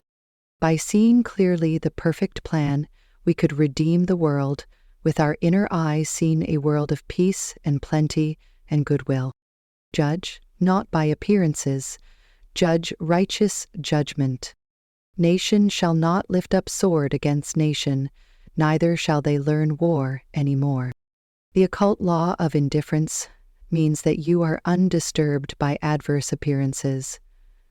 You hold steadily to the constructive thought, which wins out. Spiritual law transcends the law of karma. This is the attitude of mind which must be held by the healer or practitioner towards his patient. Indifferent to appearances of lack, loss, or sickness, he brings about the change in mind, body, and affairs. Let me quote from the 31st chapter, Jeremiah. The keynote is one of rejoicing. It gives a picture of the individual freed from negative thinking. For there shall be a day that the watchman upon the Mount Ephraim shall cry, "Arise ye, and let us go up to Zion unto the Lord our God." The watchman at the gate neither slumbers nor sleeps. It is the eye which watches over Israel. But the individual, living in a world of negative thought, is not conscious of this inner eye. He may occasionally have flashes of intuition or illumination, then falls back into a world of chaos. It takes determination and eternal vigilance to check up on words and thoughts. Thoughts of fear, failure, resentment, and ill will must be dissolved and dissipated. Take this statement: every plant my Father in heaven has not planted shall be rooted up. This gives you a vivid picture of rooting up weeds in a garden. They are thrown aside and dry up because they are without soil to nourish them. But the individual living in a world of negative thought is not conscious of this inner eye. You nourish negative thoughts by giving them your attention. Use the occult law of indifference and refuse to be interested. Soon you will starve out the army of all aliens. Divine ideas will crowd your consciousness, false ideas fade away, and you will desire only that which God desires through you. The Chinese have a proverb: the philosopher leaves the cut of his coat to the tailor, End of poem. But the individual, living in a world of negative thought, is not conscious of this inner eye. So leave the plan of your life to the divine designer, and you will find all conditions permanently perfect. The ground I am on is holy ground. I now expand rapidly into the divine plan of my life, where all conditions are permanently perfect. Chapter 9. The Way of Abundance. Then shalt thou lay up gold as dust. Job 20 to 1,000 people. January 2020. The way of abundance is a one-way street. As the old saying is, there are no two ways about it. You are either heading for lack or heading for abundance. The man with a rich consciousness and the man with a poor consciousness are not walking on the same mental street. There is a lavish supply, divinely planned for each individual. The rich man is tapping it, for rich thoughts produce rich surroundings. Change your thoughts, and in the twinkling of an eye, all your conditions change. Your world is a world of crystallized ideas, crystallized words. Apply these teachings now in service of self-improvement, even if it takes time and effort. Sooner or later, you reap the fruits of your words and thoughts. Years later, you are given space to breathe. Words are bodies, forces, which move spirally and return in due season to cross the lives of their creators. People who are always talking lack and limitation reap lack and limitation. You cannot enter the kingdom of abundance bemoaning your lot. I know a woman who had always been limited in her ideas of prosperity. She was continually making her old clothes do instead of buying new clothes. She was very careful of what money she had and was always advising her husband not to spend so much. She said repeatedly, "I don't want anything I can't afford." She couldn't afford much, so she didn't have much. Suddenly, her whole world cracked up. Her husband left her, weary of her nagging and limited thoughts. She was in despair when one day she came across a book on metaphysics. It explained the power of thought and words. She realized that she had invited every unhappy experience by wrong thinking. She laughed heartily at her mistakes and decided to profit from them. She was determined to prove the law of abundance. She used what money she had, fearlessly, to show her faith in her invisible supply. She relied upon God as the source of her prosperity. She no longer voiced lack and limitation. She kept herself feeling and looking prosperous. After just a few moments of prayerful reflection, they reached the sign at the exterior wall. Her old friends scarcely recognized her. She had swung into the way of abundance. More money came to her than she had ever had before. Unheard of doors opened. Amazing channels were freed. She became very successful in a work she had had no training for. Negative words have been used to mock her the abundance and private jealousies in which the unfairness of our nature tends to be. She found herself on miracle ground. What had happened? She had changed the quality of her words and thoughts. She had taken God into her confidence and into all her affairs. She had many 11th-hour demonstrations, but her supply always came, for she dug her ditches and gave thanks without wavering. Someone called me up recently and said, "I am looking desperately for a position." I replied, "Don't look desperately for it. Look for it with praise and thanksgiving, for Jesus Christ, the greatest of metaphysicians, said to pray with praise and thanksgiving. Praise and thanksgiving open the gates, for expectancy always wins." Or water. Of course, the law is impersonal, and a dishonest person with rich thoughts will attract riches. But a thing ill-got has ever bad success, as Shakespeare says. It will be of short duration and will not bring happiness. We have only to read the papers to see that the way of the transgressor is hard. That is the reason it is so necessary to make your demands aright on the universal supply, and ask for what is yours by divine right and under grace in a perfect way. Some people attract prosperity but cannot hold it. Sometimes their heads are turned. Sometimes they lose it through fear and worry. A friend in one of my question and answer classes told this story. Some people in his hometown, who had always been poor, suddenly struck oil in their backyard. It brought great riches. The father joined the country club and went in for golf. He was no longer young. The exercise was too much for him, and he dropped dead on the links. This filled the whole family with fear. They all decided they might have heart trouble, so they are now in bed with trained nurses watching every heartbeat. In the race thought people must worry about something. They no longer worried about money, so they shifted their worries to health.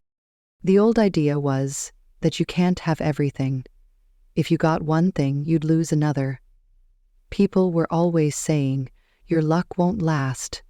It's too good to be true." But we came to understand that painful events are vital to emotional healing. We get through them. Jesus Christ said, "In the world there is tribulation, but be of good." Ask perfect health, HEL, to light you with a sign of your health. Cheer, I have overcome the world. In the superconscious, there is a lavish supply for every demand, and your good is perfect and permanent. If thou return to the Almighty, thou shalt be built up, thou shalt put away iniquity far from thy tabernacles. There is an execution. The world has no one left to see, a witness to do something or to not do something. Then shalt thou lay up gold as dust, the gold of Ophir as the stones of the brooks. Yea, the Almighty shall be thy defense, and thou shalt have plenty of silver. What a picture of opulence, the result of returning to the Almighty in consciousness. With the average person who has thought in terms of lack for a long time, it is very difficult to build up a rich consciousness. I have a student who has attracted great success by making the statement, "I am the daughter of the King. My rich father now pours out his abundance upon me. I am the daughter of the King. Everything makes way for me." Many people put up with limited conditions because they are too lazy, mentally, to think themselves out of them. You must have a great desire for financial freedom. You must feel yourself rich. You must see yourself rich. You must continually prepare for riches. Become as a little child and make believe you are rich. You are then impressing the subconscious with expectancy. The imagination is man's workshop, the scissors of the mind, where he is constantly cutting out the events of his life. The superconscious is the realm of inspiration, revelation, illumination, and intuition. Intuition is usually known as a hunch. I do not apologize for the word hunch anymore. It is now in Webster's latest dictionary. I had a hunch to look up hunch, and there it was. The superconscious is the realm of perfect ideas. The great genius captures his thoughts from the superconscious. Without the vision, my people perish. When people have lost the power to image their good, they perish or go under. It is interesting to compare the translation of the French and English Bibles. In the 21st verse of the 22nd chapter of Job, we read, "Acquaint now thyself with him, and be at peace. Thereby good shall come unto thee." In the French Bible, we read, "Attach thyself to God, and you will have peace. Thou shalt thus enjoy happiness." The 23rd verse, "If thou return to the Almighty, thou shalt be built up. Thou shalt put away iniquity far from thy tabernacles." In the French translation, we read, "Thou shalt be re-established, if thou returnest to the Almighty, putting iniquity far off from your dwellings." In the 24th verse, we read a new and amazing translation. The English Bible reads, Then shalt thou lay up gold as dust, and the gold of Ophir as the stones of the brooks. The French Bible says, throw gold into the dust, the gold of Ophir amongst the pebbles of the torrents, and the Almighty shall be thy gold, thy silver, thy riches. This means if people are depending entirely on their visible supply, it is even better to throw it away and trust absolutely to the Almighty for gold, silver, and riches. I give an example in the story told me by a friend. A priest went to visit a nunnery in France where they fed many children. One of the nuns, in despair, told the priest they had no food. The children must go hungry. She said that they had but one piece of silver, about the value of $0.25. They needed food and clothing. The priest said, "Give me the coin." She handed it to him, and he threw it out the window. "Now," he said, "rely entirely upon God." Within a short time, friends arrived with plenty of food and gifts of money. This doesn't mean to throw away what money you have, but don't depend upon it. Depend upon your invisible supply, the bank of the imagination. Let us now attach ourselves to God and have peace. For he shall be our gold, our silver, and our riches. Ponder the words of Psalm 105. The inspiration of the Almighty shall be my defense, and I shall have plenty of silver. Chapter 10. I shall never want. The Lord is my shepherd, I shall not want. Psalms 23 verse 01. The 23rd Psalm is the best known of all the Psalms. We might say that it is the keynote to the message of the Bible. At least, it's certainly the most beautiful. It tells man he shall never want when he has the realization that the Lord is his shepherd, the realization that infinite intelligence supplies every need. If you get this conviction today, every need will be met now and forevermore. You will draw instantly from the abundance of the spheres whatever you desire or require, for what you need is already on your pathway. The woman suddenly had the realization, the Lord is my shepherd, I shall never want. She seemed to be touching her invisible supply. She felt outside of time and space. She no longer relied on the external. Her first demonstration was a small but necessary one. She needed at once some large paper clips, but had no time to go to the stationer's to buy them. In looking for something else, she opened a little used chest, and in it she found about a dozen large paper clips. She felt that the law was working and gave thanks. Then some needed money appeared. Things large and small came her way. Since then she has relied upon the statement, "The Lord is my shepherd, I shall never want." We used to hear people say, "I do not think it is right to ask God for money or things."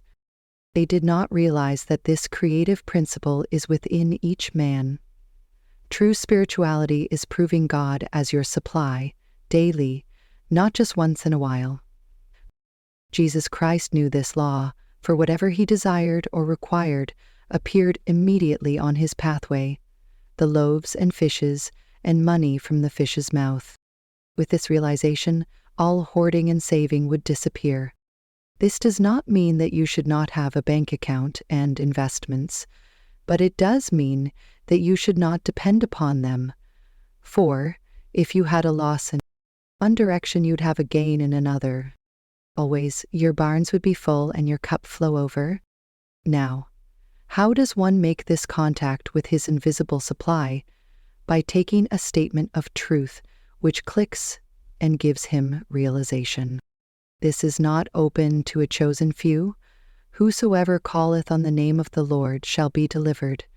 The Lord is your shepherd and my shepherd and everybody's shepherd.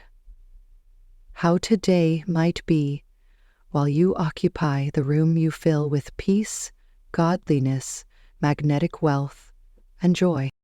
God is the supreme intelligence devoted to supplying man's need.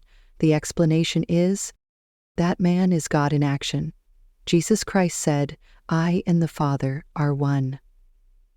In River's work, abstraction is at its best.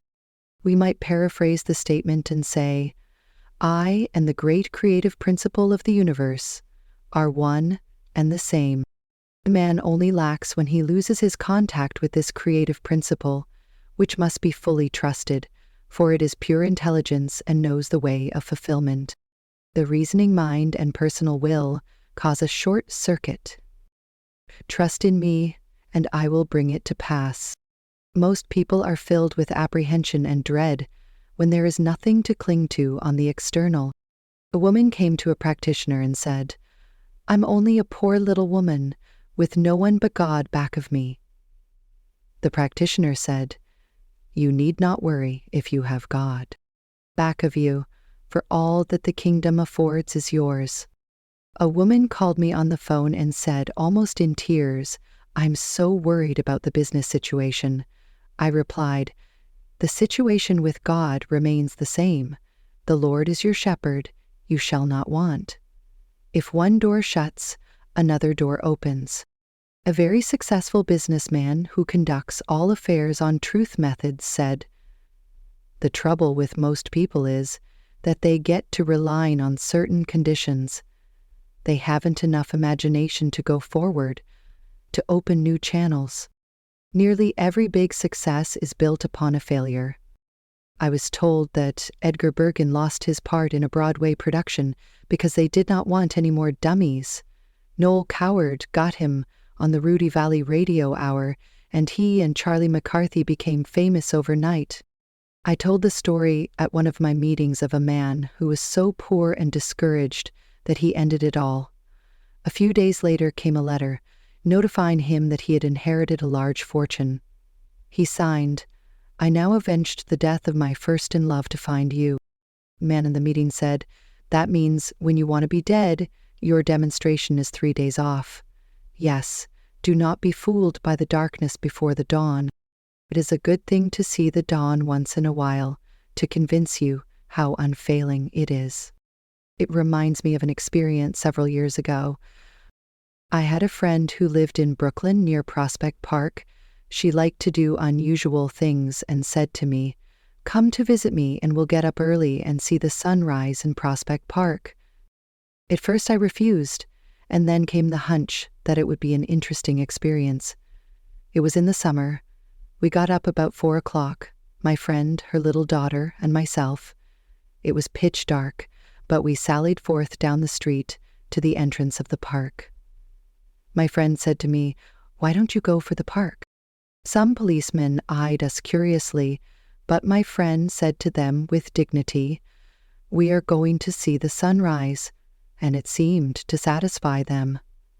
We walked through the park to the beautiful rose garden. A faint pink streak appeared in the east. Then suddenly we heard a most tremendous uproar. We were near the zoo, and all the animals were greeting the dawn. The lions and tigers roared, the hyenas laughed, there were shrieks and howls. Every animal had something to say, for a new day was at hand. It was indeed most inspiring. The light slanted through the trees. Everything had an unearthly aspect. Then, as it grew lighter, our shadows were in front instead of behind us. The dawn of a new day. This is the wonderful dawn which comes to each one of us after some darkness. Your dawn of success, happiness, and abundance is sure to come. Every day is important, for we read in the wonderful Sanskrit poem, Look well, therefore, to this day. Such is the salutation of the dawn. Thus day the Lord is your shepherd. This day you shall not want. As you and this great creative principle are one and the same. The 34th Psalm is also a psalm of security. It starts with a blessing for the Lord. I will bless the Lord at all times. His praise shall continually be in my mouth. They that seek the Lord shall not want any good thing. Seeking the Lord means, that man must make the first move. Draw near to me, and I will draw near to thee, saith the Lord. You seek the Lord by making your affirmations, expecting and preparing for your good. If you ask for success and prepare for failure, you will receive the thing you have prepared for. I tell in my book, The Game of Life and How to Play It, of a man who asked me to speak the word that all his debts be wiped out. After the treatment, he said, "Now I'm thinking what I'll say to the people when I haven't the money to pay them. A treatment won't help you if you haven't faith in it, for faith and expectancy impresses the subconscious mind with the picture of fulfillment." In the 23rd Psalm we read, "He restoreth my soul." Your soul is your subconscious mind and must be restored with the right ideas.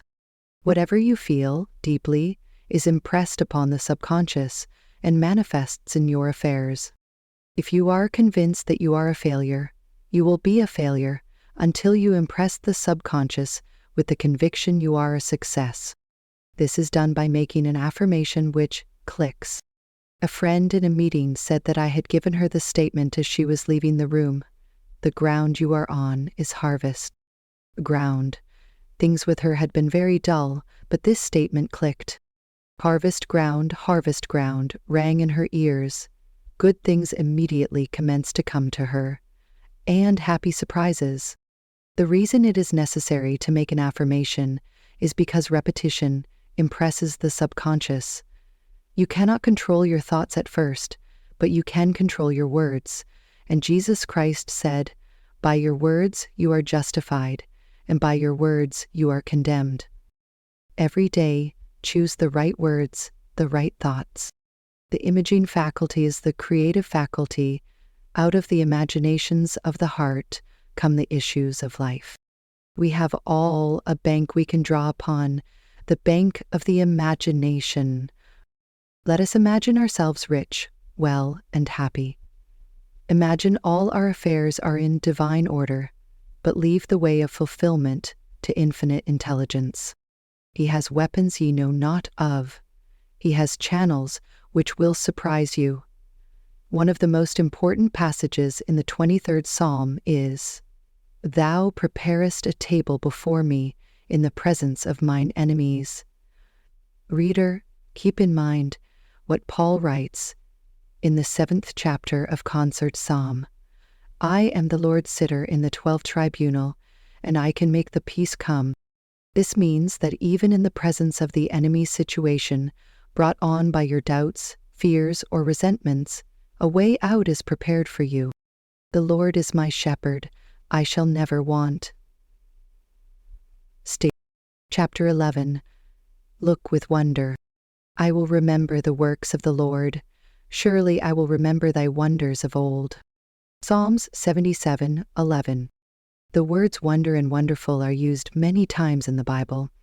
In the dictionary, the word wonder is defined as a cause for surprise, astonishment, a miracle, a marvel. Uspensky, in his book Tertium Organum, calls the fourth-dimensional world the world of the wondrous. He has figured out mathematically that there is a realm where all conditions are perfect. Jesus Christ called it the kingdom. We might say, "Seek ye first the world of the wondrous, and all things shall be added unto you." It can only be reached through a state of consciousness. Jesus Christ said, to enter the kingdom we must become as a little child. Children are continually in a state of joy and wonder. The future holds promises of mysterious good. Anything can happen overnight. Robert Louis Stevenson, in A Child's Garden of Verses, says, "The world is so full of a number of things. I'm sure we should all be as happy as kings, especially when, in one sense, all of these are useless, for kings are not made by prudence. But let us look with wonder at that which is before us." That statement was given me a number of years ago. I mention it in my book, The Game of Life and How to Play It. I had missed an opportunity and felt that I should have been more awake to my good. The next day, I took the statement early in the morning. I look with wonder at that which is before me. At noon the phone rang, and the proposition was put to me again. This time, I grasped it. I did indeed look with wonder, for I never expected the opportunity to come to me again. A friend in one of my meetings said the other day that this statement had brought her wonderful results. It fills the consciousness with happy expectancy. Most days the question is, how am I today? Children are filled with happy expectancy until grown-up people and unhappy experiences bring them out of the world of the wondrous. Let us look back and remember some of the gloomy ideas which were given us. Eat the speckled apples first. Don't expect too much. Then you won't be disappointed. You can't have everything in this life. Childhood is your happiest time. No one knows what the future will bring. What a start in life. These are some of the impressions I picked up in early childhood. At the age of 6, I had a great sense of responsibility. Instead of looking with wonder at that which was before me, I looked with fear and suspicion. I feel much younger now than I did when I was 6. See, I have an early photograph taken about that time, grasping a flower, but with a careworn and hopeless expression. I had left the world of the wondrous behind me. I was now living in the world of realities, as my elders told me, and it was far from wondrous. It is a great privilege for children to live in this age, when they are taught truth from their birth. The Stoic philosopher. Even if they are not taught actual metaphysics, the ethers are filled with joyous expectancy, and you may become a Shirley Temple, or a Freddie Bartholomew, or a great pianist at the age of 6 and go on a concert tour. We are all now back in the world of the wondrous, where anything can happen overnight, for when miracles do come, they come quickly. So let us become miracle conscious and prepare for miracles, expect miracles, and we are then inviting them into our lives. Maybe you need a financial miracle. There is a supply for every demand. Through active faith, the word, and intuition, we release this invisible supply. I will give an example. One of my students found herself almost without funds. She needed $1,000, and she had had plenty of money at one time, and beautiful possessions, but had nothing left but an ermine wrap. No fur dealer would give her much for it. I spoke the word that it would be sold to the right person for the right price, or that the supply would come in some other way. It was necessary that the money manifest at once. It was no time to worry or reason. She was on the street making her affirmations. It was a stormy day. She said to herself, "I'm going to show active faith in my invisible supply by taking a taxicab." It was a very strong hunch. As she got out of the taxi, at her destination, a woman stood waiting to get in. It was an old friend, a very, very kind friend. It was the first time in her life she had ever taken a taxi, but her Rolls-Royce was out of commission that afternoon. They talked, and my friend told her about the ermine wrap. "Why?" her friend said. "I will give you $1,000 for it." And that afternoon, she had the check. God's ways are ingenious. His methods are sure. A student wrote me the other day that she was using that statement, God's ways are ingenious, His methods are sure. A series of unexpected contacts brought about a situation she had been desiring. She looked with wonder at the working of the law. Her demonstrations usually come within a split second.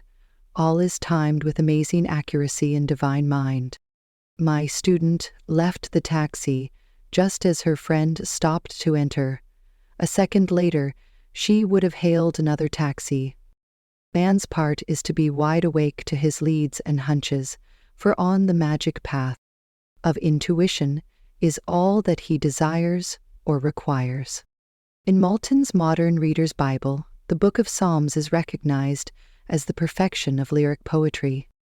The musical meditation, which is the essence of lyrics, can find no higher field than the devout spirit which at once raises itself to the service of God and overflows on the various sides of active and contemplative life.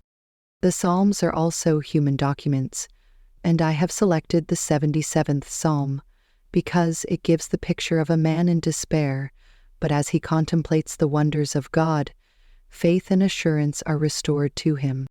I cried unto God with my voice, even unto God with my voice, and he gave ear unto me.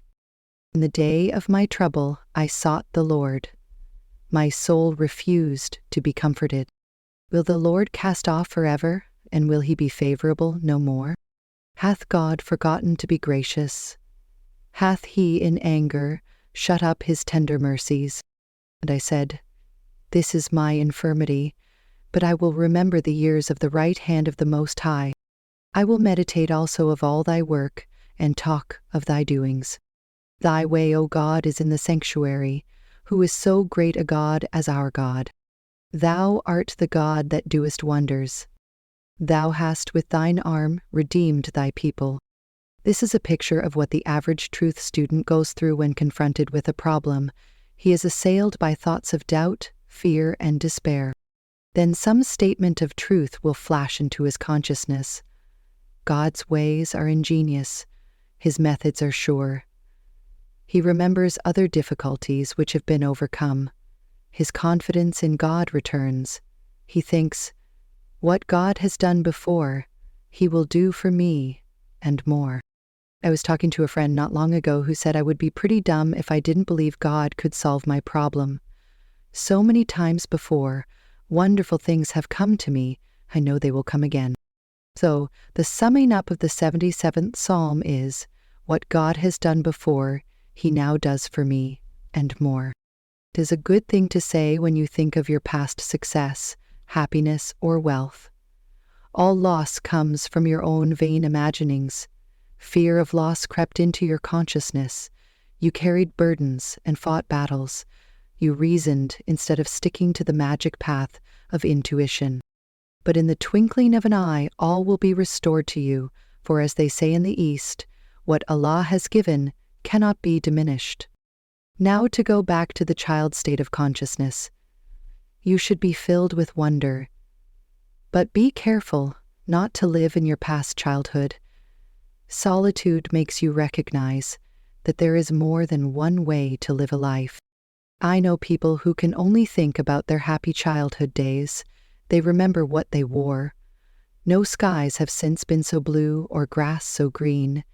They therefore miss the opportunities of the wonderful now. I will tell an amusing story of a friend who lived in a town when she was very young, then moved away to another city. She always looked back to the house they first lived in. To her it was an enchanted palace, large, spacious, and glamorous. Many years after, when she had grown up, she had an opportunity of visiting this house. She was disillusioned. She found it small, stuffy, and ugly. Her idea of beauty had entirely changed, for in the front yard was an iron dog. If you went back to your past, it would not be the same. So, in this friend's family, they called living in the past iron dogging. Her sister told me a story of some iron dogging she had done. When she was about 16, she met, abroad, a very dashing and romantic young man, an artist. This romance didn't last long, but she talked about it a lot to the man she afterwards married. Mrs. Davis wrote to her daughter. Years rolled by. The dashing and romantic young man had become a well-known artist and came to this country to have an exhibition of his pictures. My friend was filled with excitement and hunted him up to renew their friendship. She went to his exhibition, and in walked a portly businessman. No trace was left of the dashing romantic youth. When she told her husband, all he said was, "Iron dogging. Remember, now is the appointed time. Today is the day, and your good can happen overnight. Look with wonder at that which is before you. We are filled with divine expectancy. I will restore to you the years which the locusts have eaten. Now let each one think of the good which seems so difficult to attain. It may be health, wealth, happiness, or perfect self-expression. Do not think how your good can be accomplished. Just give thanks that you have already received on the invisible. Jennifer Phillips Frost. Lane. Therefore, the steps leading up to it are secured also. Be wide awake to your intuitive leads, and suddenly you find yourself in your promised land. Polly. I look with wonder at that which is before me. Chapter 12. Catch up with your good. And it shall come to pass that before they call, I will answer, and while they are yet speaking, I will hear.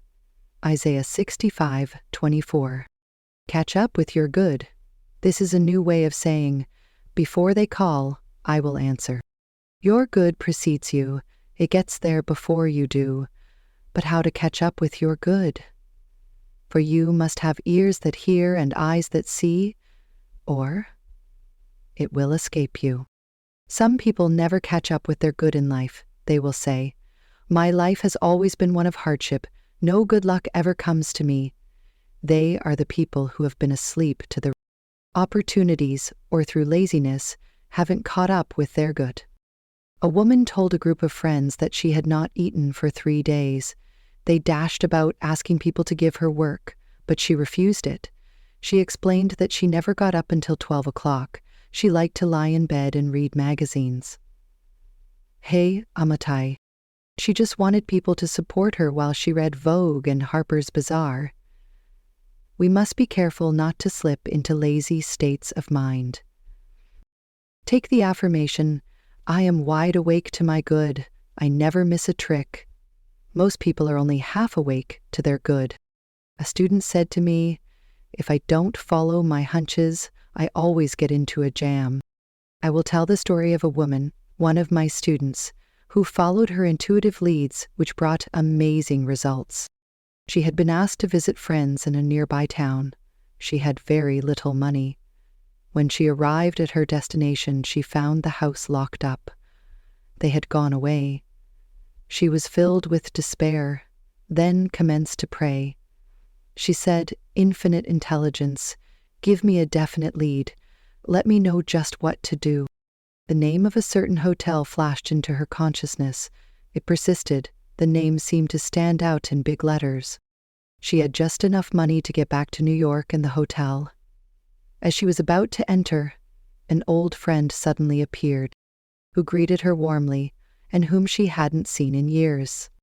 She explained that she was living at the hotel but was going away for several months, and added, Why don't you live in my suite while I am away? It won't cost you a cent. My friend accepted gratefully and looked with amazement on the working of spiritual law. She had caught up with her good by following intuition. All going forward comes from desire. Science today is going back to Lamarck and his wishing theory. He claims that birds do not fly because they have wings, but they have wings because they wanted to fly, the result of the push of the emotional wish. Think of the irresistible power of thought with clear vision. Many people are in a fog most of the time, making wrong decisions and going the wrong way. During the Christmas rush, my maid said to a saleswoman at one of the big shops, I suppose this is your busiest day. She replied, Oh no, the day after Christmas is our busiest day, when people bring most of the things back. Hundreds of people choosing the wrong gifts because they were not listening to their intuitive leads. No matter what you are doing, ask for guidance. It saves time and energy, and often a lifetime of misery. All suffering comes from the violation of intuition. Unless intuition builds the house, they labor in vain who build it. The Kellogg. Get into the habit of hunching, then you will always be on the magic path. And it shall come to pass that before they call I will answer, and while they are yet speaking, I will hear. Working with spiritual law, we are bringing to pass that which already is. In the universal mind, it is there as an idea, but is crystallized on the external by a sincere desire. The idea of a bird was a perfect picture in divine mind. The fish caught the idea and wished themselves into birds. Are your desires bringing you wings? we should all be bringing some seemingly impossible thing to pass. One of my affirmations is, "The unexpected happens, my seemingly impossible good now comes to pass." Do not magnify obstacles, magnify the Lord. That means magnify God's power. The little you do, the greater you reach. The more you serve, the greater you make. The average person will dwell on all the obstacles and hindrances which are there to prevent his good coming to pass. You combine with what you notice, so if you give obstacles and hindrances your undivided attention, they grow worse and worse. Give God your undivided attention. Keep saying silently, in the face of obstacles, "I will help you no matter what. I will have your back." God's ways are ingenious, his methods are sure. God's power is invincible, though invisible. Call unto me, and I will answer thee, and show thee great and mighty things, which thou knowest not. Salim's eyes flashed with personality in the flash of kinsmen appearing before him. In demonstrating our good, we must look away from adverse appearances, judge not by appearances. Get some statement which will give you a feeling of assurance. The long arm of God reaches out over people and conditions, controlling the situation and protecting my interests. I was asked to speak the word for a man who was to have a business interview with a seemingly unscrupulous person. I used the statement, "And rightness and justice came out of the situation," at just the exact time I was speaking. We have all heard the quotation from Proverbs, "Hope deferred maketh the heart grow sick, but when the desire cometh, it is a tree of life." In desiring sincerely, we are catching up with the thing desired, and the desire becomes crystallized on the external. I will give to you the righteous desire of your heart. Selfish desires, desires which harm others, always return to harm the sender. The righteous desire might be called an echo from the infinite.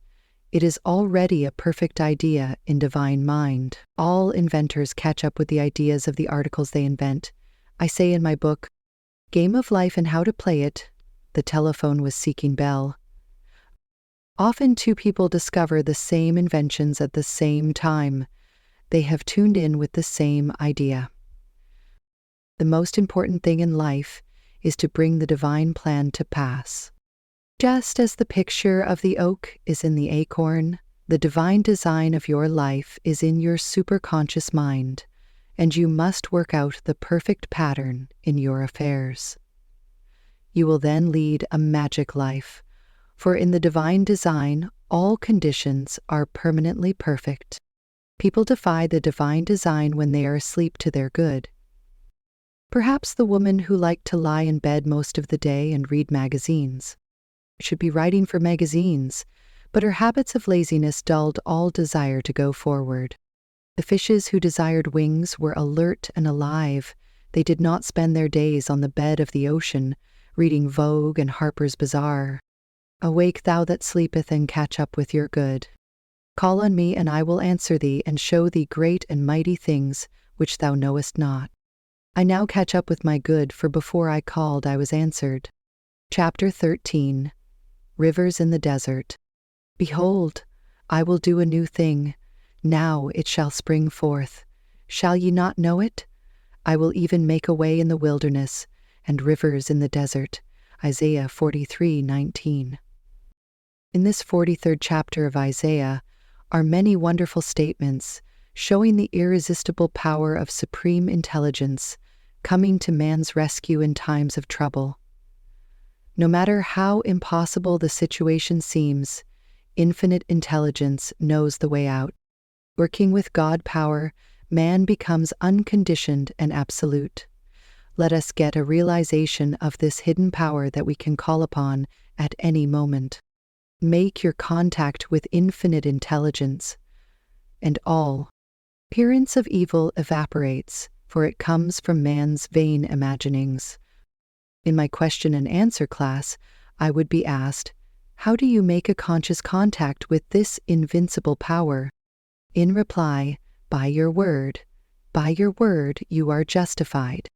The centurion said to Jesus Christ, Speak the word, Master, and my servant shall be healed.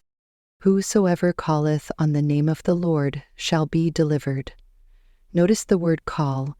You are calling on the Lord or law when you make an affirmation of truth. Genesis chapter 9, verse 32. As I always say, take a statement which clicks. That means gives you a feeling of security. People are enslaved by ideas of lack of love, lack of money, lack of companionship, lack of health, and so on. They are enslaved by the ideas of interference and incompletion. They are asleep in the Adamic dream. Adam, the generic man, ate of Maya, the tree of illusion, and saw two powers, good and evil. The Christ mission was to wake people up to the truth of one power, God. Awake, thou that sleepeth. If you lack any good thing, you are still asleep to your good. How do you awake from the Adamic dream of opposites after having slept soundly in the race thought for hundreds of years? Jesus Christ said, When two of you agree, it shall be done. It is the law of agreement. It is almost impossible to see clearly your good for yourself. That is where the healer, practitioner, or friend is necessary. Most successful men say they have succeeded because their wives believed in them. I will quote from a current newspaper. Giving Walter Chrysler's tribute to his wife, nothing, he once said, has given me more satisfaction in life than the way my wife had faith in me from the very first, through all those years. Chrysler wrote of her, It seemed to me I could not make anyone understand that I was ambitious, except Della. I could tell her, and she would nod. It seems to me I even dared to tell her that I intended, someday, to be a master mechanic. She always backed his ambitions. Talk about your affairs as little as possible, and then only to the ones who will give you encouragement and inspiration. The world is full of wet blankets, people who will tell you it can't be done, that you are aiming too high. As people sit in truth meetings and services, often a word or an idea will open a way in the wilderness. Of course, the Bible is speaking of states of consciousness. You are in a wilderness or desert when you are out of harmony, when you are angry, resentful, fearful, or undecided. Indecision is the cause of much ill health, being unable to make up your mind. One day when I was in a bus, a woman stopped it and asked the conductor its destination. He told her, but she was undecided. She got halfway on and then got off, then on again. The conductor turned to her and said, Lady, make up your mind. So it is with so many people. Ladies, make up your minds. The intuitive person is never undecided. He is given his leads and hunches and goes boldly ahead, knowing he is on the magic path. In truth, we always ask for definite leads. Just what to do, you will always receive.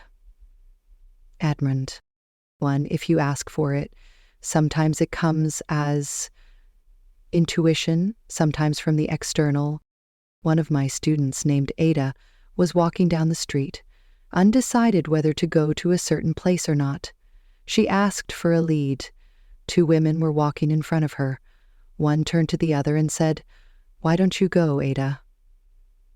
The woman's name just happened to be Ada. My friend took it as a definite lead and went on to her destination. And the outcome was very successful. We really lead magic lives, guided and provided for at every step, if we have ears to hear and eyes that see. Of course, we have left the plane of the intellect and are drawing from the superconscious, the God within, which says, This is the way, walk ye in it. Whatever you should know will be revealed to you, whatever you lack will be provided. Thus saith the Lord, which maketh a way in the sea, and a path in the mighty waters. Remember ye not the former things, neither consider the things of old. People who live in the past have severed their contact with the wonderful now. God knows only the now. Now is the appointed time. Today is the day. Many people lead lives of limitation, hoarding and saving, afraid to use what they have, which brings more lack and more limitation. The practice is here. I give the example of a woman who lived in a small country town. She could scarcely see to get about and had very little money. A kind friend took her to an oculist and presented her with glasses, which enabled her to see perfectly. Some time later, she met her on the street without the glasses. She exclaimed, "Where are your glasses?" The woman replied, "Well, you don't expect me to hack them out by using them every day, do you? I only wear them on Sundays." You must live in the now and be wide awake to your opportunities. Behold, I will do a new thing. Now it shall spring forth. Shall ye not know it? I will even make a way in the wilderness and rivers in the desert. This message is meant for the individual. Think of your problem and know that infinite intelligence knows the way of fulfillment. I say the way, for before you called, you were answered. The supply always precedes the demand. Ashburakia. God is the giver and the gift, and now creates his own amazing channels. When you have asked for the divine plan of your life to manifest, you are protected from getting the things that are not in the divine plan. You may think that all your happiness depends upon obtaining one particular thing in life. Later on, you praise the Lord that you didn't get it. Sometimes you are tempted to follow the reasoning mind and argue with your intuitive leads. Suddenly, the hand of destiny pushes you into your right place, and under grace, you find yourself back on the magic path again. You are now wide awake to your good. You have the ears that hear your intuitive leads, and the eyes which see the open road of fulfillment. This is not the time to unravel your identity or reinvent who you are. The genius within me is released. I now fulfill my destiny. Chapter 14. The Inner Meaning of Snow White and the Seven Dwarfs. I have been asked to give a metaphysical interpretation of Snow White and the Seven Dwarfs, one of Grimm's fairy tales. It is amazing how this picture, a fairy story, swept sophisticated New York and the whole country due to Walt Disney's genius. This fairy tale was supposed to be for children, but men and women have packed the theater. It is because fairy tales come down from old legends of Persia, India, and Egypt, which are founded on truth. Snow White, the little princess, has a cruel stepmother who is jealous of her. This cruel stepmother idea appears also in Cinderella. Nearly everyone has a cruel stepmother. The cruel stepmother is a negative thought form. You have built up in your mind thoughts about yourself that are unworthy of beloved. This stepmother is an innocent, inopportune moment. You created her out of the remains of a decrepit old nurse. Snow White's cruel stepmother is jealous of her and always keeps her in rags and in the background. All cruel thought forms do this. The cruel stepmother consults her magic mirror every day, saying, "Magic mirror on the wall, who is the fairest of them all?" One day the mirror replies, "Thou, queen, mayst fair and beauteous be, but Snow White is lovelier far than thee." Neste. Enrages the queen, so she decides to send Snow White to the forest to be killed by one of her servants. However, the servant's heart melts when Snow White begs for her life, so he leaves her in the woods. The woods are filled with terrifying animals and many pitfalls and dangers. She falls in terror to the ground, and while there, a most unusual spectacle presents itself. Scores of the most delightful little animals and birds creep up and surround her. Rabbits, squirrels, deer, beavers, raccoons, etc. She opens her eyes and greets them with pleasure. They are so friendly and attractive. She tells her story and they lead her to a little house, which she makes her home. Now these friendly birds and animals symbolize our intuitive leads. Puerto Luno. hunches which are always ready to get you out of the woods. The little house proves to be the home of the 7 dwarfs. Everything is in disorder, so Snow White and her animal friends begin to clean the house. The squirrels dust with their tails, the birds hang things up, using the little deer's horns for a hat rack.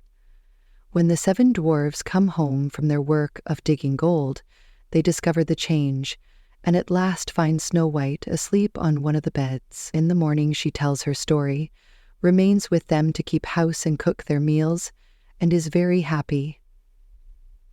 The 7 dwarfs symbolize the protective forces all about us. As a dwarf, we will not fight or flee. We will learn how to get along without the additional weight. In the meantime, the cruel stepmother consults her mirror, and it says to her, "Over the hills in the green wood shade, where the 7 dwarfs their dwelling have made, there Snow White is hiding her head, and she is lovelier far, O Queen, than thee." This infuriates the queen, so she starts off disguised as an old hag with a poisoned apple for Snow White. She finds her in the house of the 7 dwarfs and tempts her with the big, red, luscious apple. The birds and animals endeavor to tell her not to touch it. They try to give her the hunch not. "Oh, isn't this cute?" exclaimed a little cat, patiently waiting for the onion to eat it. They rush around in dismay, but Snow White can't resist the apple. She takes one bite and falls, apparently dead. Now all the little birds and animals rush off to bring the 7 dwarfs to the rescue. But too late, Snow White lies lifeless. They all bow their little heads in grief. Then, suddenly, the prince appears, kisses Snow White, and she comes to life. They are married and live happily ever after. The queen, the cruel stepmother, is swept away by a terrific storm. The old thought form is dismayed and dismissive forever. The prince symbolizes the divine plan of your life. When it wakes you up, you live happily ever after. This is the fairy story which has enthralled New York and the whole country. Find out what form of tyranny your cruel stepmother is taking in your subconscious. It is some negative conviction which works out in all your affairs. We hear people saying, "My good always comes to me too late. I've lost so many opportunities." We must reverse the thought and say repeatedly, "I am wide awake to my good. I never miss a trick." We must drown out the dreary suggestions of the cruel stepmother. Eternal vigilance is the price of freedom from these negative thoughts forms. Nothing can hinder, nothing can delay the manifestation of the divine plan of my life. Write down the divine plan of my life. The light of light streams on my pathway, revealing the open road of fulfillment. I hope you enjoyed reading The Secret Door to Success by Florence Scovel Shinn.